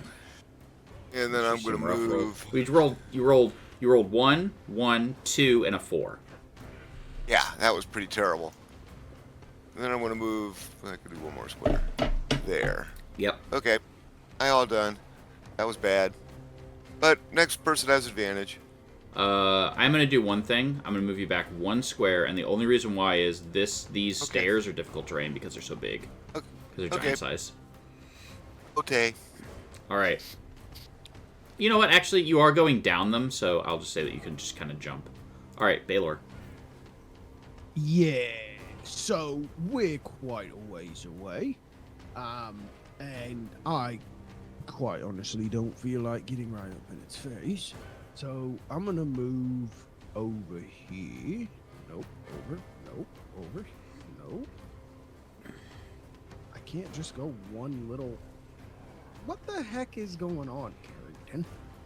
I don't have an answer for you. Oh, is it just... Oh, I know what it is. I bet. Oh.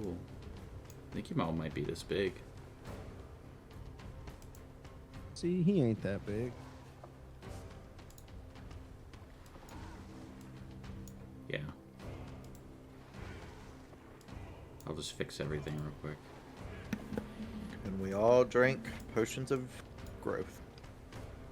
Right? Is that what happened here? Yeah, okay, cool. Except for Mordock. Just kidding, I'll fix Mordock too. Boop. Alright. I fixed everything. There you go. Alright. So. First things first, we're gonna Eldritch Blast him 3 times. First shot. Frickin' 15. I don't think that hits the dragon. Negative. No, actually. Yeah, it doesn't. Also, the advantage is gone. Yeah. And an 11 doesn't hit either. Okay.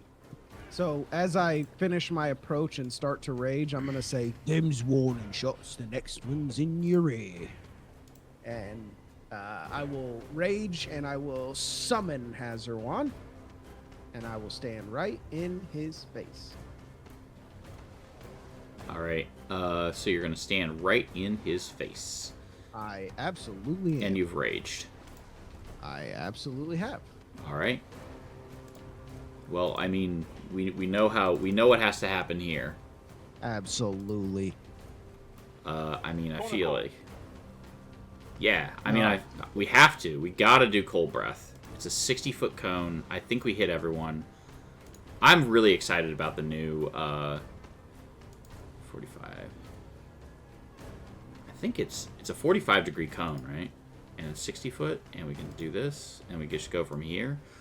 Whoa, 60 feet! It's gigantic!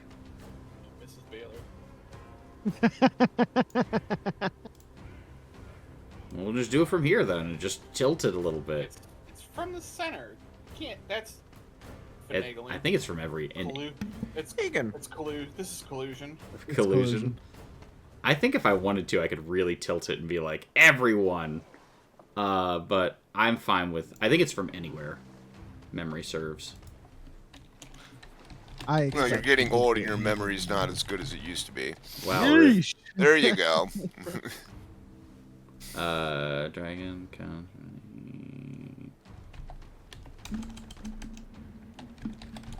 I mean, I think he could be able to put his mouth anywhere in that square. Yeah, I would say. Yeah, so Zed, Patron, Rillick, and Baylor, please.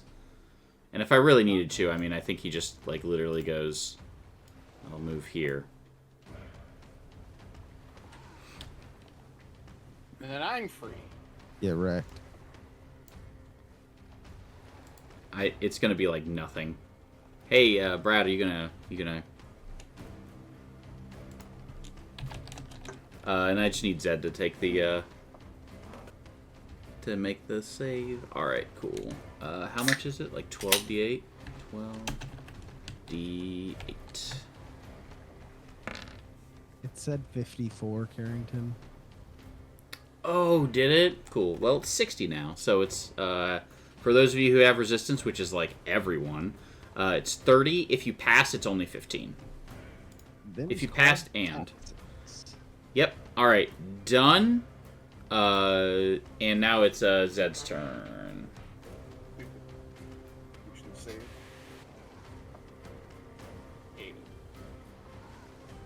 because I can't evade it. But I can come up and punch the bejesus out of you. Which I will. Absolutely. Yeah, you will. Hadouken. Does a 21 and a 24 hit? Yes, they both do. Perfect. 19 fire damage. Turns out we hate that. Yep, you should. Crit and enough for that. So a total from that is another 28 regular damage. Sounds good. Anything else from Zed? No. Alright, cool. We're gonna go ahead and make a wing attack, and we're gonna try and fly away. No, we're not. I said we're gonna try to fly away. Okay. So first thing that happens is I need... That'll hit, but I need for Baylor and Zed to both make deck saves. Yep. I have advantage. Alright. Baylor, just take 13 bludgeoning damage, please. Why? Because you got knocked, and you're knocked prone. I have advantage. It's still DC 19. It's still a DC 19. I read the 13. Dang it! And you are prone. How much damage do I take? 13. So as you're knocked prone, you like swipe at it and like cut one of its wings a little bit, and it like falls off to the side, and it's still there. And now it is Patron's turn.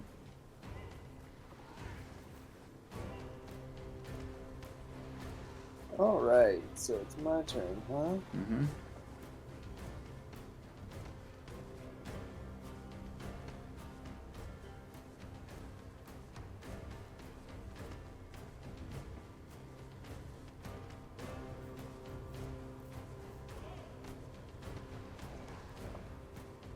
Move over here, I'm gonna go into starry form. Mm-hmm.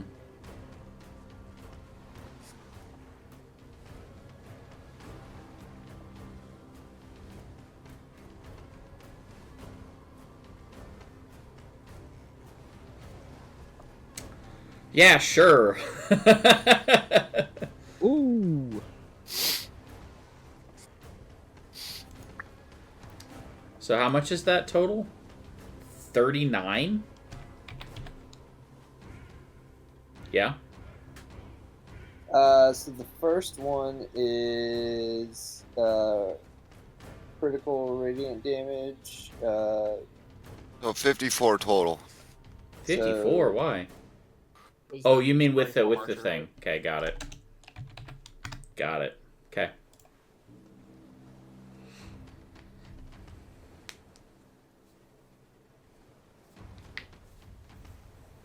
Okay. Anything else from Patron? Oh, and you're in your starry form now, right? Yep.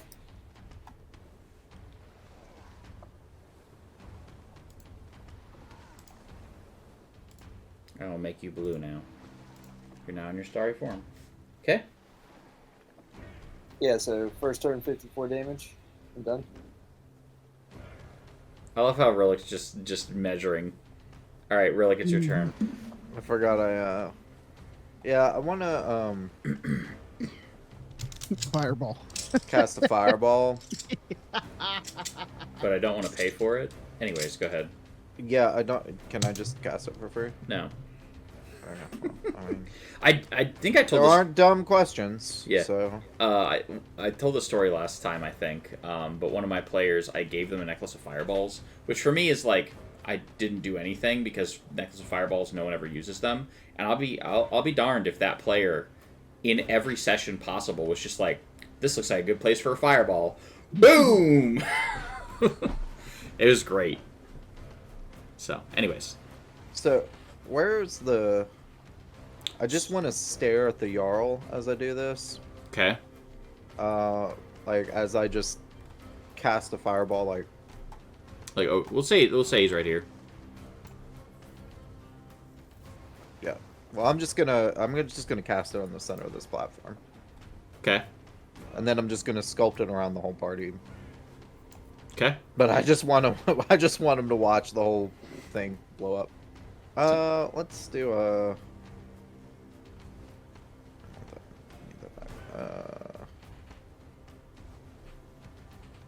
Do 4.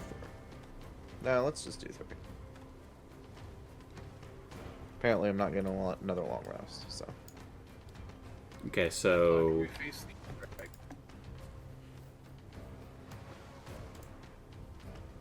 So dex save.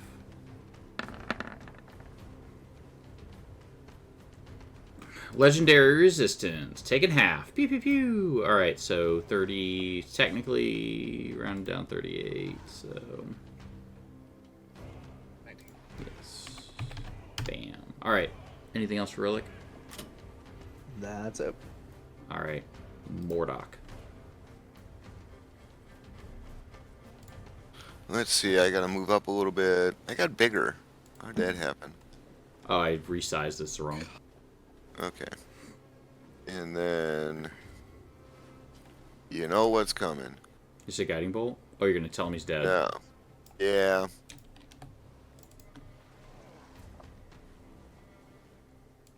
$30? Jeez. Well, good thing we're pretty You gotta make- wise.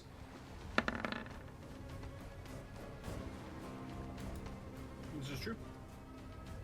Is a dragon. Anything else from Mordock? So this is a big pillar here, right? Which one? Right here? Right here? Yeah. Oh, okay, I'm gonna hide behind that. Alright, Smart. Baylor. Yeah, Baylor would like to get up, and would like to reapproach, understanding that that's my movement. And I would like to claw bite. Okay.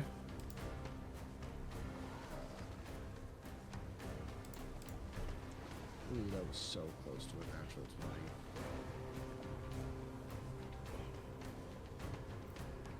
20. 20 hits, yeah? Yes. Okay. And then I think... Where's bite? There's bite. 16 does not hit. Well, that figured. So just one... 12 damage. Okay. 12 damage indeed. Okay. And that's it. Alright.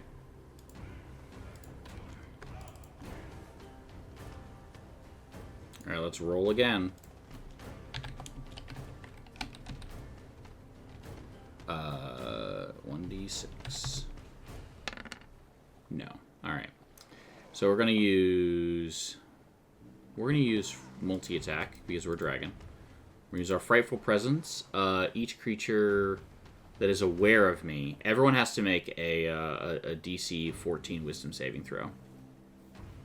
That's not great. Pass, failure. Don't you have advantage because you're raging?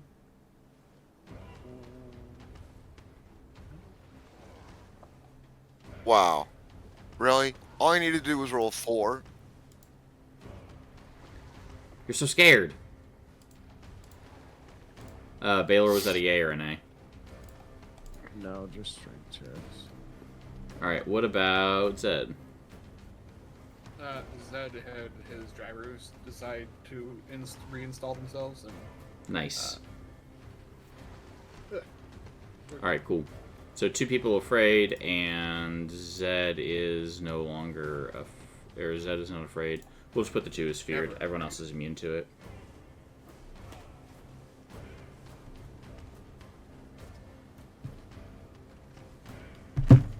Alright. Sorry. Alright, so... That was the attack... Or the Frightful Presence. Now we'll go ahead and use Claw Bite myself. We'll do a Claw... Yeah, we'll do a Claw against Zed.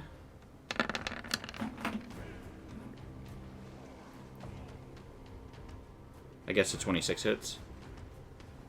Yeah, it does. Alright, a Claw against Baylor. The 21 hit. Yeah, for sure. And then a Bite against Zed, I think.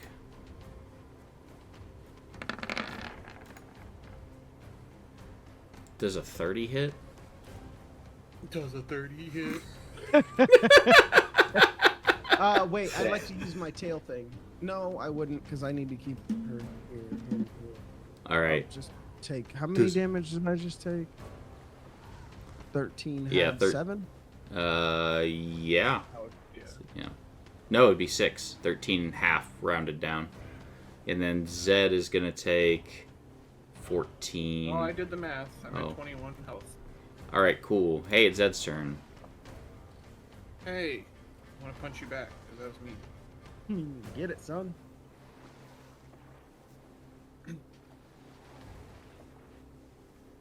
Alright. That's 21 fire. Ouch. I'm going to spend a key point Punch twice more. to punch twice more. Those will hit. Can you make me a con save? I can. Thank you. I'm good at those, though. I'm going to try it. Congratulations, you're stunned. I'll use a legendary And- resistance. Cool. 13 more and make me another con save. Plus 11. You can always fail it. Congratulations, you're stunned. Alright, I'm going to use my last legendary resistance. Congratulations. Pleasure doing business with you. Alright.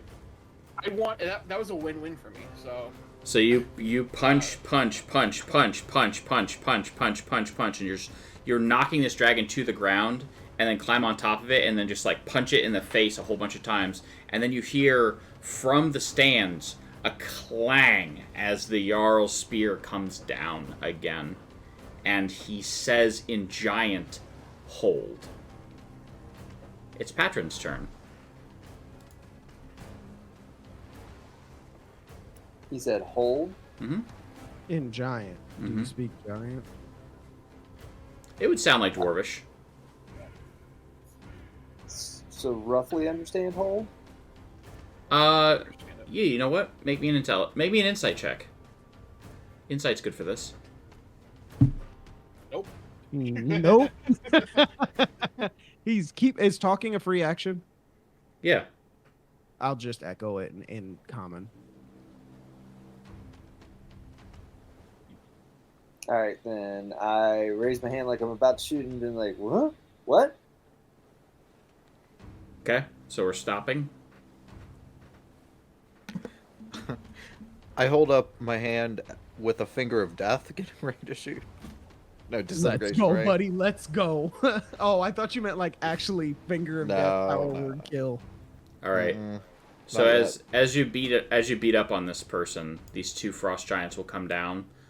They will, or since you're beating up on this dragon, they will come, and they will take the dragon away. You all have a round. I'll remove the dragon. You have done it. They grab the chains. They drag the whimpering dragon away. You've defeated the dragon enough. I'll give you all a round, and for Baylor, I guess you can keep your rage as long as you're as long as you take a point of damage. Is that right? Yeah. Smack I can yourself in heal the him. face. Punch Can I heal myself in the him? face. Can I heal him? Yeah, you can punch yourself in the face, and you can heal yourself. All right, so you all have a round. Let's go in order. Patron, it's your turn.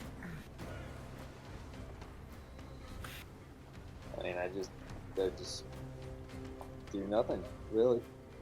No healing? You don't want to heal any allies or anything? No, I don't want to waste the spell slots. Unless I have to. Okay. Rillick, sorry. Let's see. I want to... I want to cast a delayed fireball, but I'm not sure where I want to put it. Probably just right here next to me. Delayed cast fireball, you said? Delayed fireball. And where do you want it? Just right there in the center next to me. Because that's the measurement, right? Oh, no, never mind. So if you go to the measurement tool, by the way, check this out. If you go to the measurement tool, and then you go to circle, and you can go from the center, then you can actually like boop, boop, boop, boop, boop, boop. Yep. Measurement. Guys, I don't know how you're getting all those options. I just have snap to center, snap to corner, no snapping. Under measure? Snap or no snapping? I'm not... Oh, I didn't turn on whatever that thing is. Maybe. I don't know. So instead, I want to put it like...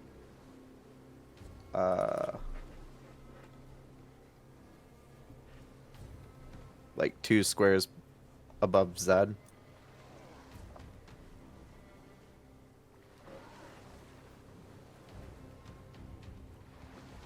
Like there? That's 20 feet. Okay. And how long does it last? Up to a minute. And you just concentrate on it? I'm just concentrating on it, yeah. Alright, cool. And each round it gains a D8. Dang. Alright, I'm going to go ahead and mark you as concentrating. That was pretty good. That was a pretty good one. So you're concentrating on a spell. Good stuff there. Mordok, do you have anything you want to do? Well, I'm not afraid anymore, right? Yeah, we'll say that you're not afraid anymore. Well, then I'm going to move up here. Whoops. Can I be? I can't get that far. Yes. So, maybe 10, 15, 20, 25, 30. I can't get there. Besides Zed. And I'm going to cast...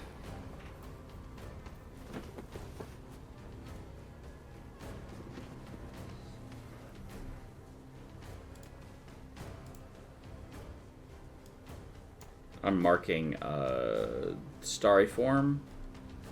This is your. This was round 2. This is round. Yeah. Thank you, party daddy. Wow, that's terrible stuff. It had a 6, a 5. It was pretty good actually. 3d8. Yeah. You had a 6 and a 5, and then a 2 plus 5. It's not bad. Yeah. All right. Anything else for Mordok? Nope. All right. Baylor. Anything you need to do?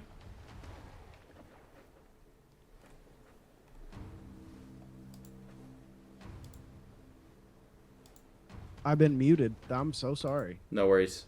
I guess just punch myself in the nose. All right. You take 1 point of damage. Make sure to mark it on your sheet. I am. Did you make us small again? No. No. I can't click on the... Oh, don't mind me Here's your being stuff. new to D&D. It's your first time? Yeah. Never played before. Thanks for having me. Absolutely. Yeah, my pleasure.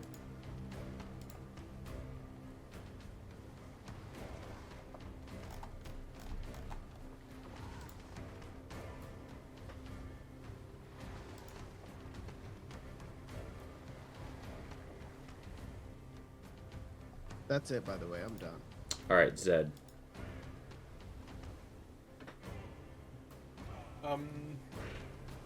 Take some steps back. All right.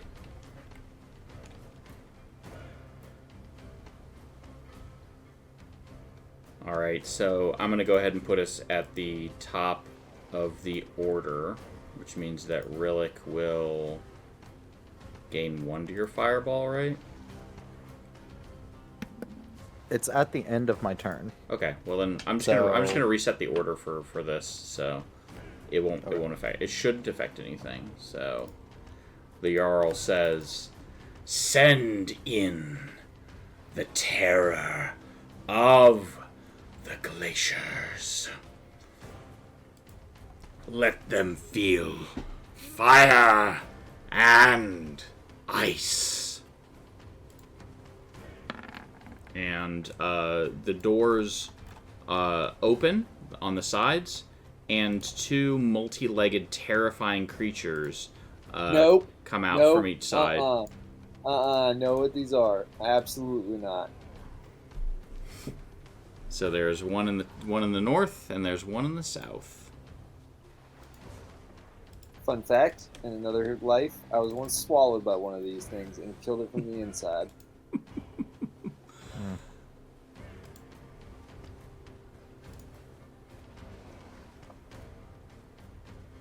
If I had a dime. If you had a dime for every time this has happened? For every time I've gotten eaten by a thing and in a past life. Give me one moment here. I've lost one character that way. Oh, He was a fine character. You weren't eaten. You were not eaten by the roper. That's right. I was shot by the heron gun. Then That's right. The heron gun killed you. One time. Just did it once. Oops. Damn bunnies. Can't trust them. Wow. Sorry, give me just. Well, he's not here, so. Here to defend himself. Well, that's why. See, that's what happens when you're not here. That poor bunny. Just trying to live his life. And shoot stuff. Rabbit season, duck season. You know, Sheriff Ricochet Rabbit. Yep, rabbit season. All right, so let me. I like how it's like multi-legged creature, and you were just like, nope, hate it. Big fan of these, by the way, huge fan. Let me see. Just checking for this. Just checking. This says it is a hard encounter. Not a deadly encounter, just a hard encounter. So that being said... Does it say, like, right after we've come off the back of fighting a white dragon? Oh, gosh, I got 2 19s. Get ready to die. Alright, Mordock. I have no idea what these are.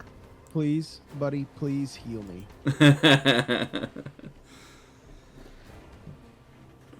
Okay, where are you at? You're over there. Right. I'll hide behind you.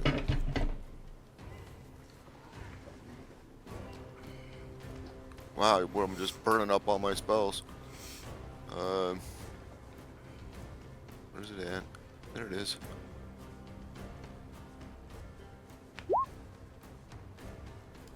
Thank you so very much. Alright, so you're up. That. And then I can move over here. Okay.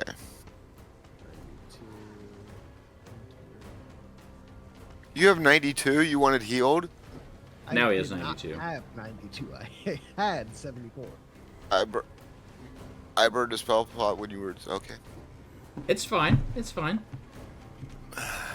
I'm about to soak up so much damage, dude. Yeah.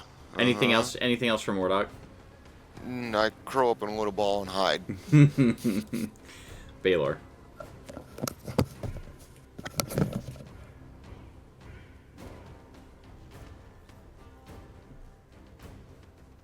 What's Baylor doing? I muted myself again. I'm sorry, guys. I'm a rookie. As the type of barbarian that I am, I have a thing called bestial soul jumping. When you jump, you can make a strength or athletics check to extend your jump by a number of feet equal to the check's total. Okay. This will make this special check only once per turn. So I would like to try to jump all the way over to Make it so. Athletics check. Come on. You have advantage on it because you're raging, right? Is that just strength though? Strength checks, and it's a strength check. Oh, facts. Let's go. So I can jump 23 feet. So you can get like right there. Yeah, I would like to jump here. Yep. How much movement does a jump take up? I think it's your movement. Why? What's up? What do you want to do? Really, what I was trying to do was avoid difficult terrain. You did. So, as I get up here, you know I'm gonna do the thing. Okay. Claw bite. Love it. 22. 22. Yep. 22. Excellent. All right, so the first attack, you get hit with its heated body, and then the second one, you also get hit with its heated body, so you take 30 points of fire damage. Because it's very hot. And then you can go ahead and give me the damage on that. That's disrespectful.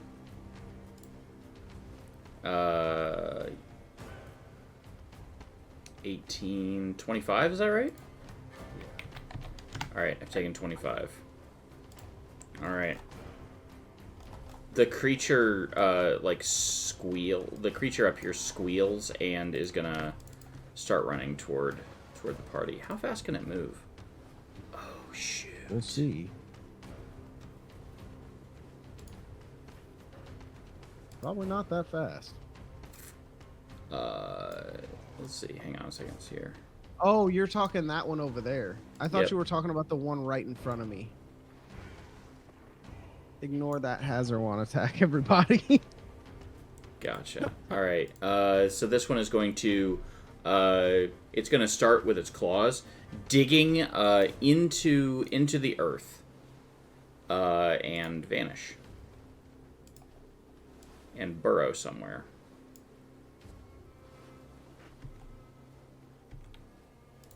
And it's done.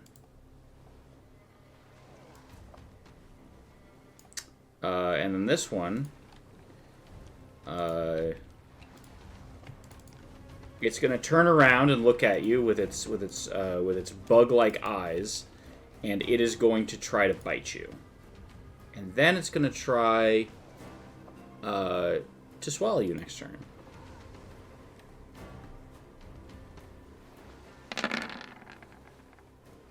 Does a 29 hit? Barely. Alright, you are grappled, and you take 31 piercing, which you'll take half. So you'll take a total of 20 damage. And that is it for the Remoraz. And now it's Zed's turn.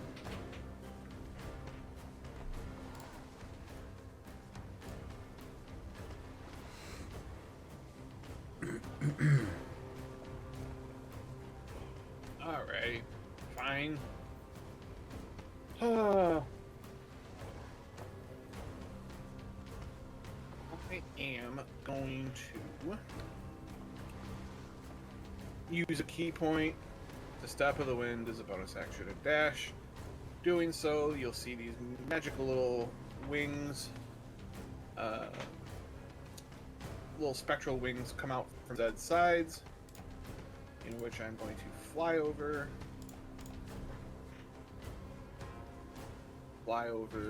to here.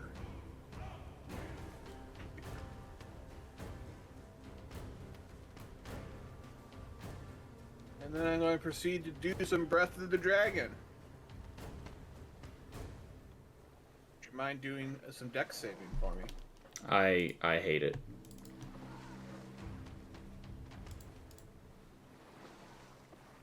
It's actually an 18 out of 15.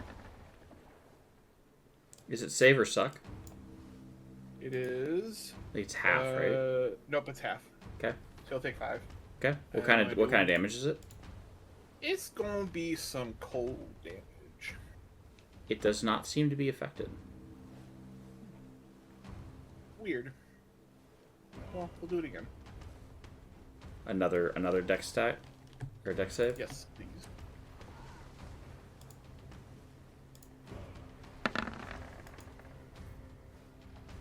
Neat, you failed that one. So take 9 this time. Fire damage. It does not seem to be affected by that. This is stupid. I hate it here. Can't punch this. Can't punch this thing because I'm going to take 10 points of damage every time. Can't use my breath weapon. Force damage is always good. Well, you can breath. Yeah. Can't do that with a breath weapon. What are your options for breath weapon? Fire, cold, acid. Acid, cold, fire, lightning, or poison. Noted. Okay. Anything else for Zed? Begrudgingly, no. All right, Relic.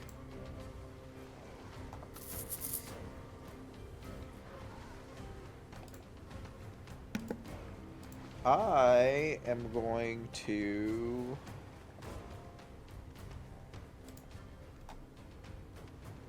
Not. All right. Right now we have. I'm marking you as 1 for the fireball. Mm-hmm. I've got a D10 on my desk that I'm counting down to. So,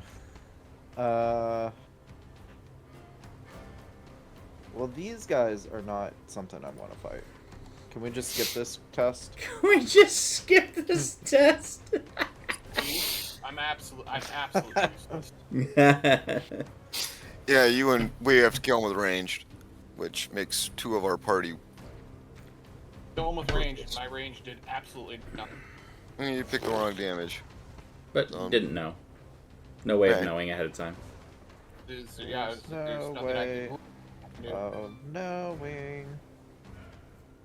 Which way we're going.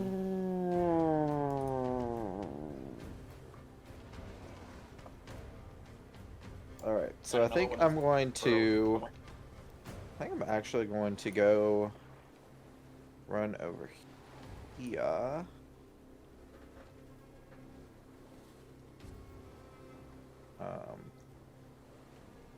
And like jump around. Jump around. Sorry. Actually, if I saw him, I saw him burrow, so I'm gonna like try to make as much noise as I can over here. And then I'm going to ready an action for if he unburrows underneath me to Misty Step. Okay. Patron. You can Misty Step? Okay. Yeah. Disrespectful. I can Misty Step. I can Misty Step. You can't Misty Step? I was just referring to the monk also being able to Misty Step. I'm a cleric. I can Misty Step. I'm not. I'll yell at Patron and careful about that bead. Relic's a wizard. You can exclude me, right? If you touch it, it explodes. Where's the bead exactly? So just don't touch it. I'm gonna drop it right here. It was Oh, it's right here? Yeah, that's it. I'm gonna make it red, so we don't miss it. Red. Save. Yeah. And I mean, technically you could go in that space, just don't touch it. It's tiny. Just here, what's it say? Is this an actual thing? I thought you were just like preparing fireball. Why is it always guiding bolt?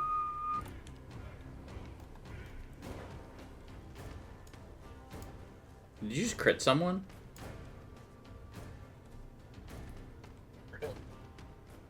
Feast or famine, dude. Golly. It's always guiding bolt that this happens with.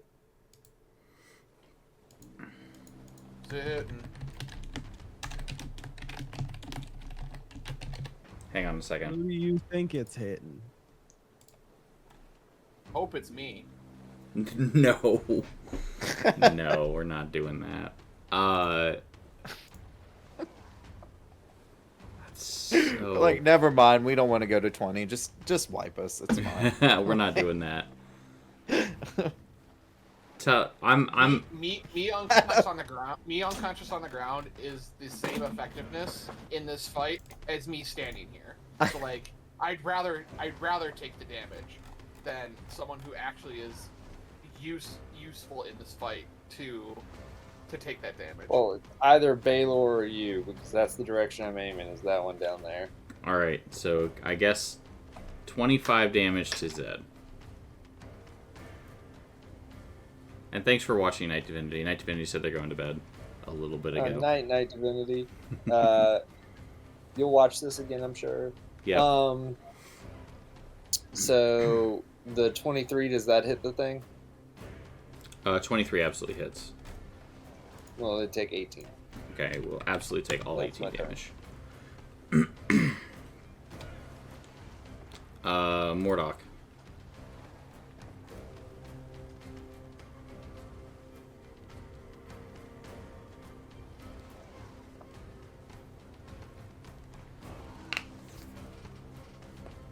What's Mordok gonna do?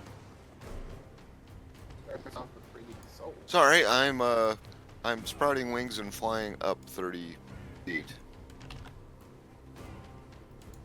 And over this way a little bit.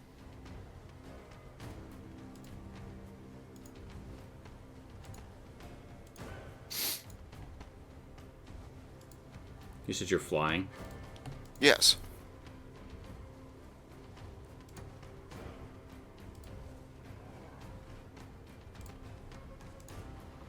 Just flying a little bit. Flying 30 feet.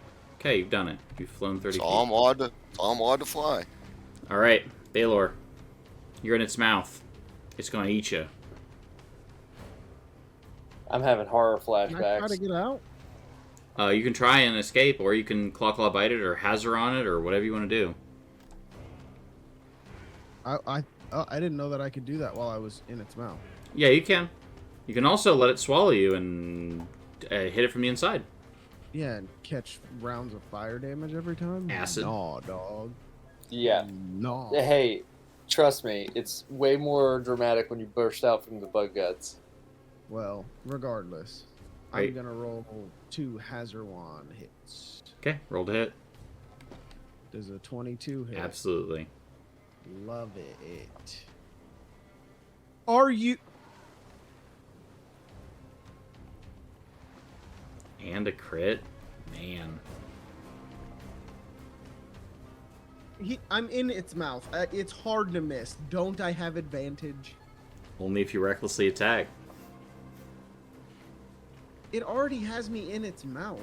It's true. Yes. You got it. All right. Reckless attack. Crit. Roll all that damage.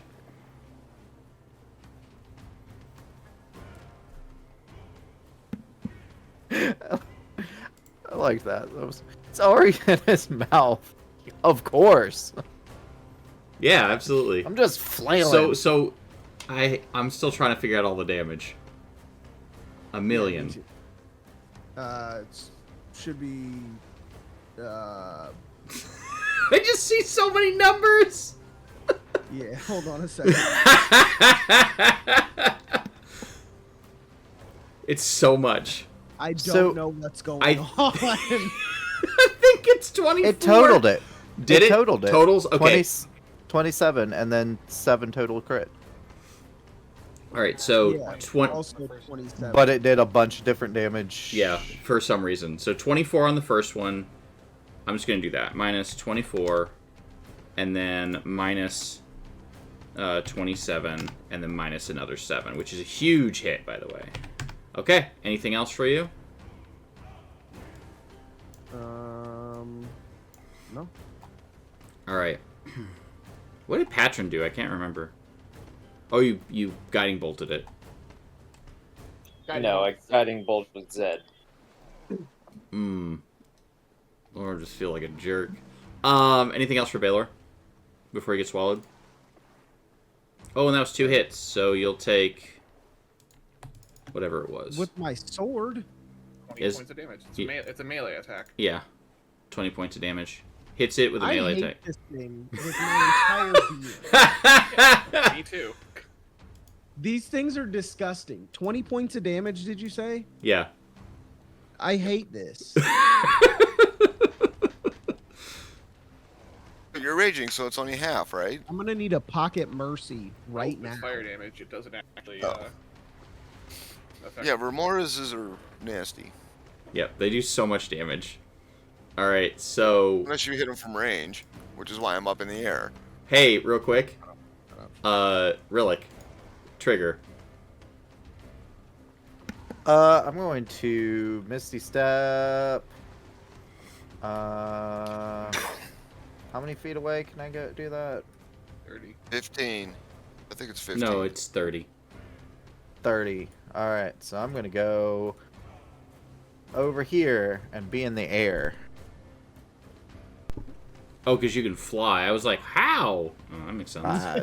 And then I'm gonna take fall damage. No, I'm just kidding. I'm gonna fly. I'm a bird.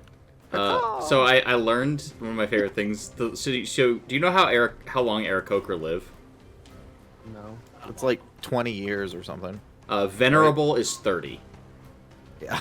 So I had an old man bird who was like, I remember back in my day. In the last campaign I was running, it was fun.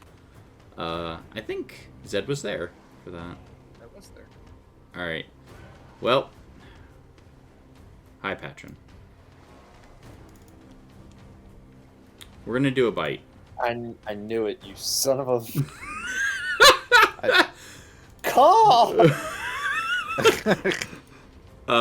Here comes the bite. Oh, 15? 15 doesn't hit, does it? That's a no-go. Alright, cool. Alright. Moving on to the other Remoraz that's gonna try and eat. That damage is ridiculous. It was also a crit, to be fair. Even without the crit, that's still what? 50 points. Almost 50 points of damage. I'm gonna make a bite attack against you, and if I make it, it's an advantage. Who? Against Are you talking to me? Yeah. It's using its swallow ability. Uh-huh. Of course it's an advantage. Go for it. 29? Yeah. So you're gonna take the 8 fire damage, and then yo in his belly, and then half of the. Are you unconscious? No. And then half of the. Ignore that second thing.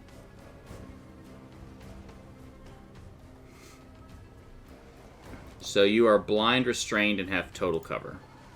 Restrained. And you're also blind. Okay. Alright. And Zed, now it's your turn. Well, let's go through the Rolodex of damage to figure out which one do I get to do. Please make me a dexterity save. DC 18.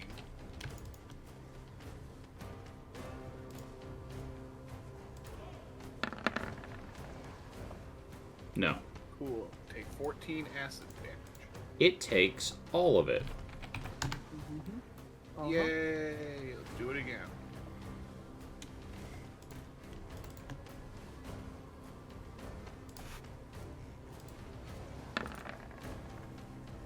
$20 damage this Cool. time. Take 20 acid damage. It takes all of it. Okay. That is Rillick. for me.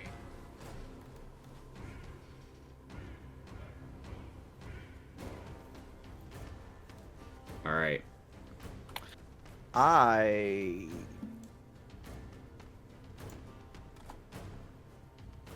How bad is that guy hurt towards y'all?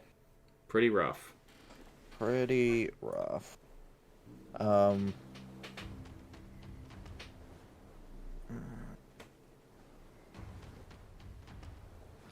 But I need my spells for an ancient dragon.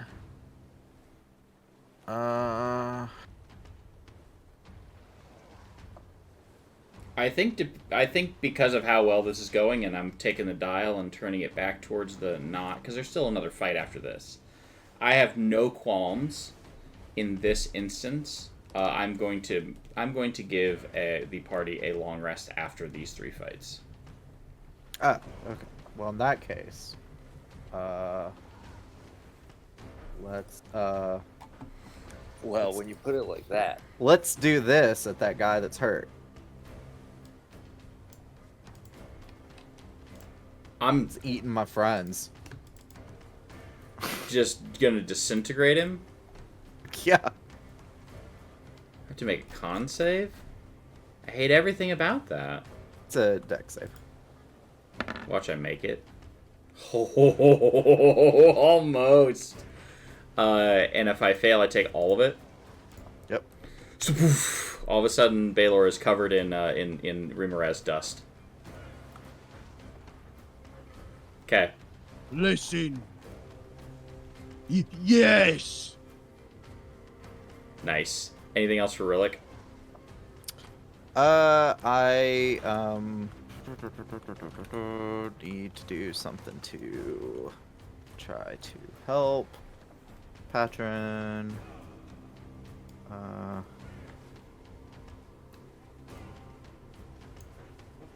Damn, I have a question. Fly Yeah, here, what's fly up? here, fly here, fly here, fly. Magic jar or something? Fly. Or- How tall is the ceiling? There is no ceiling. Just It's an open air. arena.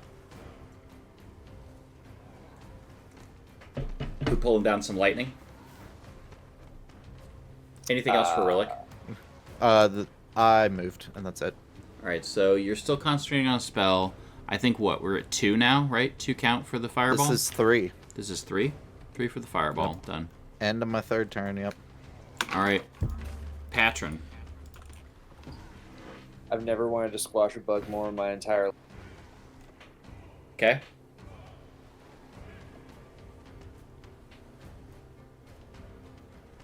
Bones of the Earth. Okay. So how many of these things... It is 8 stone pillars are all coming in dead center on this thing to squash it like a fucking bug. I'm gonna need 8 saving throws. DC 7, 8?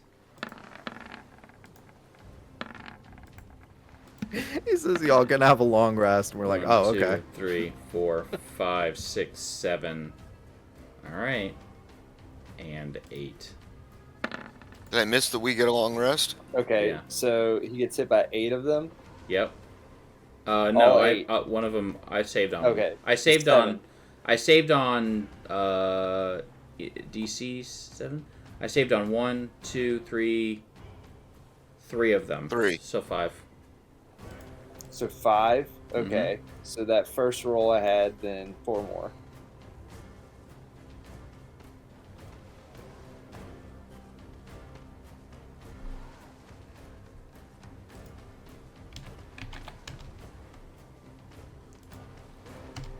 Just give me the total.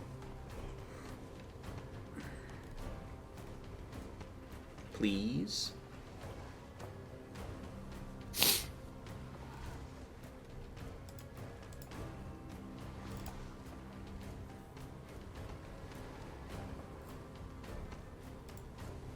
Somebody got a calculator? 78.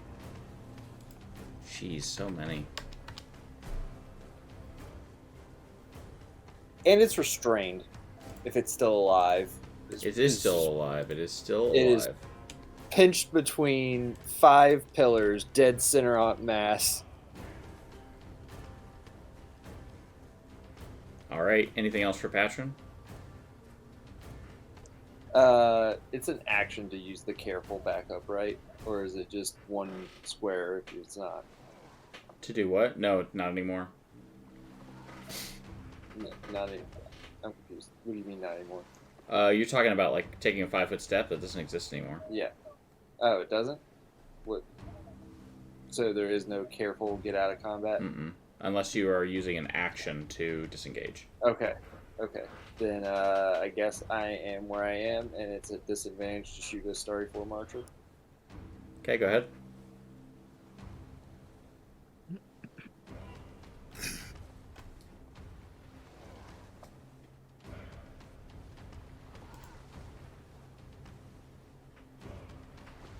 Now, it is restrained, so it's 13. It's a flat roll. 11 does not. Fair enough. All right, Mordock. Okay. Geez, Sergeant Rico. That's an old reference. I'm sure. Starship Troopers, I got it. Okay. I'm sure. Oops, wrong thing. I'm sure this thing doesn't speak anything, but I'm gonna tell him something anyway. Is it? My name is Enigma Montoya. You are Yeah. you are living. Prepare to die. Yes. No, it's a raid can rattle. Yeah.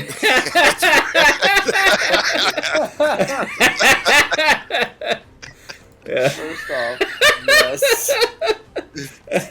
Shaka, shaka, shaka, shaka. It hisses at you. Wisdom save? Yeah, sure. I'm sure they're really good at those.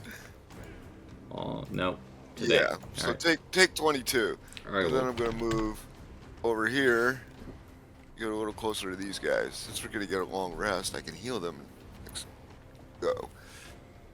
And I'm done. All right. Baylor. And then the thing gets to go. Yes, Baylor here. I'm gonna try to jump back across where I was before. What's that again? You're covered in like you look like Kay in Men in Black, just covered in bug guts and now dusted bug guts. So I'm gonna try to I'll roll and then we can role play that out. Not great. 15. So you can move. You can go 5, 10, and go here and then jump to here. Yeah, that. Much that. Yep. Um. And then you the thing that you're next to, you knock it over and it shatters. Yeah. And so there's less light in the field now. I have dark vision. Cool.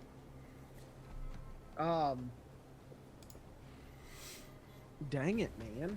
I don't know that I have anything I can throw at him or something.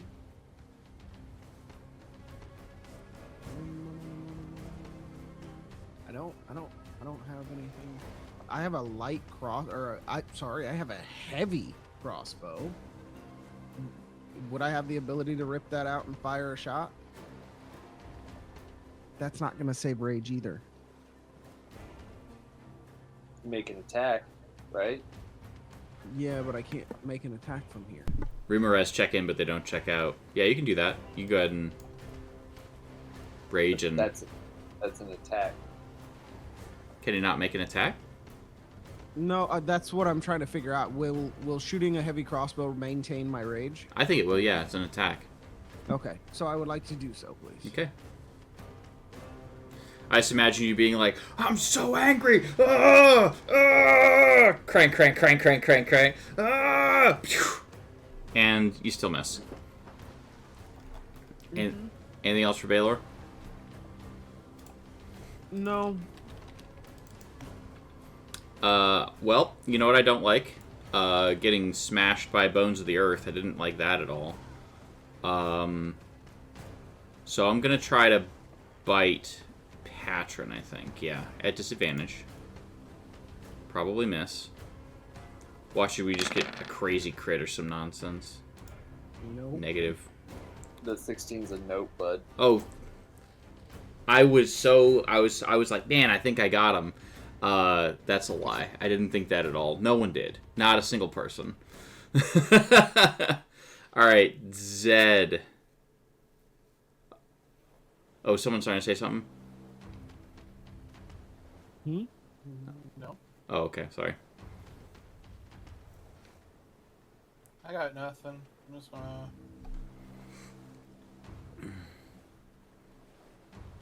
Do a little walk over here, do a little jump down the steps. Say hi to Mordok. All right. Relic, anything for you?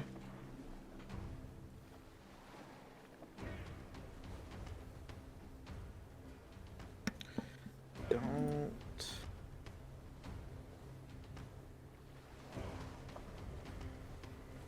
know what I want to do.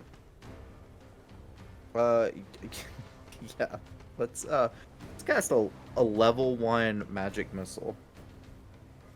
Just a level 1. Yeah, just 3 magic missiles. Okay. 12. It hates it. So that is... Oh no, it's more than that. Yeah. Just let me know what the total is. Let me see. 8, 16, 25. 25.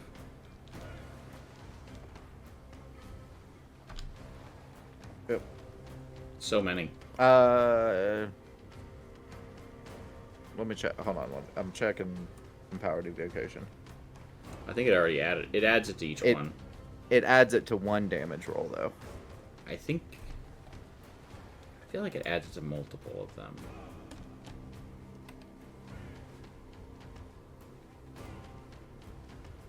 I'm fine with it being 25 for right now. Okay. Cool. Anything else for Then Relic? I'll take it. That'll be it. All right. Counts at 4.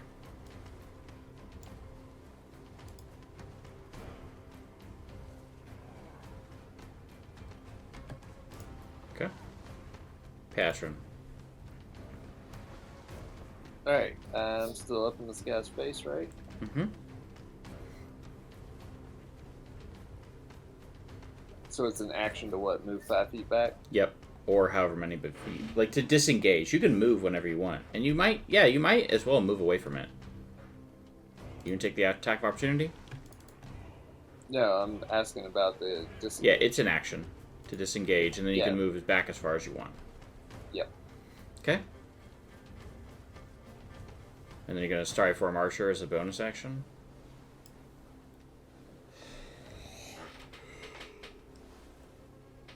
Now it's restrained, so isn't that advantage? Yes, so you 24 hits. 9 damage.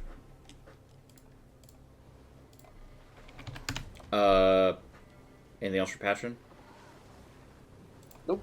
Mordok, your turn. Oh, hey, I can do my dad thing. We are getting long rest, right? Yes. Okay. So, everybody within...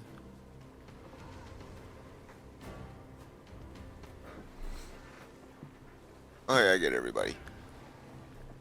So, everybody's going to get...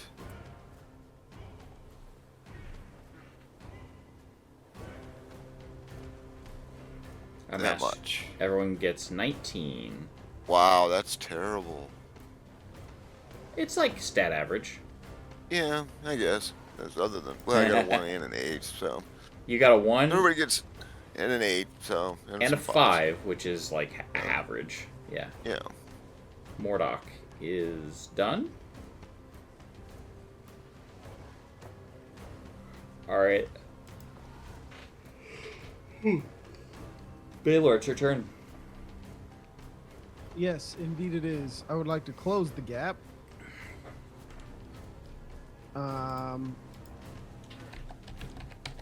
No. Yeah. Nope, I lied again. Sorry. I would like to get to about here, drop rage, and Eldritch blast it 3 times. Okay. Make it so. That one's not gonna hit. Well, you're not blind anymore, That nor are one's you also restrained. not gonna hit. That one's not gonna. Jeez. The 18 hits, because restrained. Oh. Let's go. And the nat 1 just misses. For 3? For 3 damage. You know, you got to get it in while you can. Anything else? I'm gonna, Good. yeah, I'm gonna close the remainder of the distance just so that they can't go nowhere. All right, we're gonna do the biting. It's restrained. I'm an idiot. I said it. Of course. Does a 21 hit? Yes. What are you at, health-wise? 33. Did you get the health from Mordock? Yes. What do you got now? 33. I mean, after you take the 50-some damage. Negative 11. So you're at bagel? Yeah. Alright, cool. Huh? Oh. Alright, so right now you are also currently restrained by it, and it's going to try to eat you. Zed. This is seeming mighty familiar. You watch a little kobold scurry up the steps, you know, like a small child trying to navigate the stairs. And then we get to here, and that probably took, you know, some movement. It's difficult terrain, so what, 10 feet of movement? Yeah, 10 probably. Move that square. Cool. Doesn't matter. I have like 55 feet of movement. I'm gonna come over here, and I'm gonna channel my inner Valdus. All right, make a dex save. Wow. That's unfortunate. Oof. I need to make a con saving throw. Sorry. You're gonna take that beautiful, beautiful 4 points of acid damage. Carrington, Why I'm are you doing actually at 1 hit point. All right, you're at 1. Do it again. Yeah.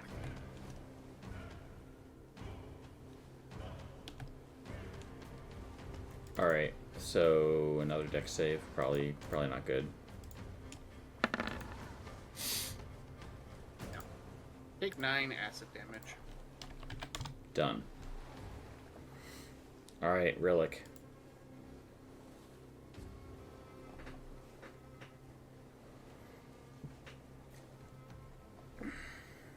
What's Rillick do? 4 magic missiles. This time, looks like it's upcasted. This time it's upcasted. Except I was muted when I said that. Empowered So evocation. 5, 14, Magic missile. 22. I think it's only on the first roll. First roll. The first damage roll. Okay, then that's fine. All right, so you still get the other. So you got 9 for the first one. So it'll be 14, 22.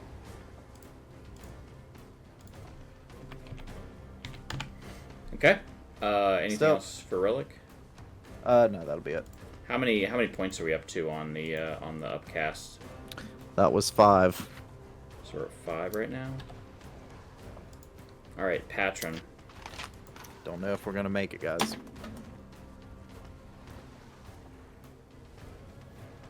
What does that mean? So it's gonna explode. The delay cast. It's gonna explode. So we gotta kill this guy and get some new people in here. Yeah. How many ticks do you get? Woo! All right. I've got 5 left. Hey, Patron. Yes. In the immortal words of Matt Mercer, how do you want to do this? Square through its head. All right. So last time you fought one of these, you went through its mouth. This time, just the same way, except for you kill it. There you go. All right. So you channel this divine energy into a ball. You throw the ball directly through its mouth. It explodes. Its jaw goes slack. It falls to the ground, and Baylor falls next to it. It is destroyed. There is a roar from the crowds as like all of the frost giants begin like pounding their fists on the stone and on the ice, and it makes this like as they're all really excited and begin to like cheer for you.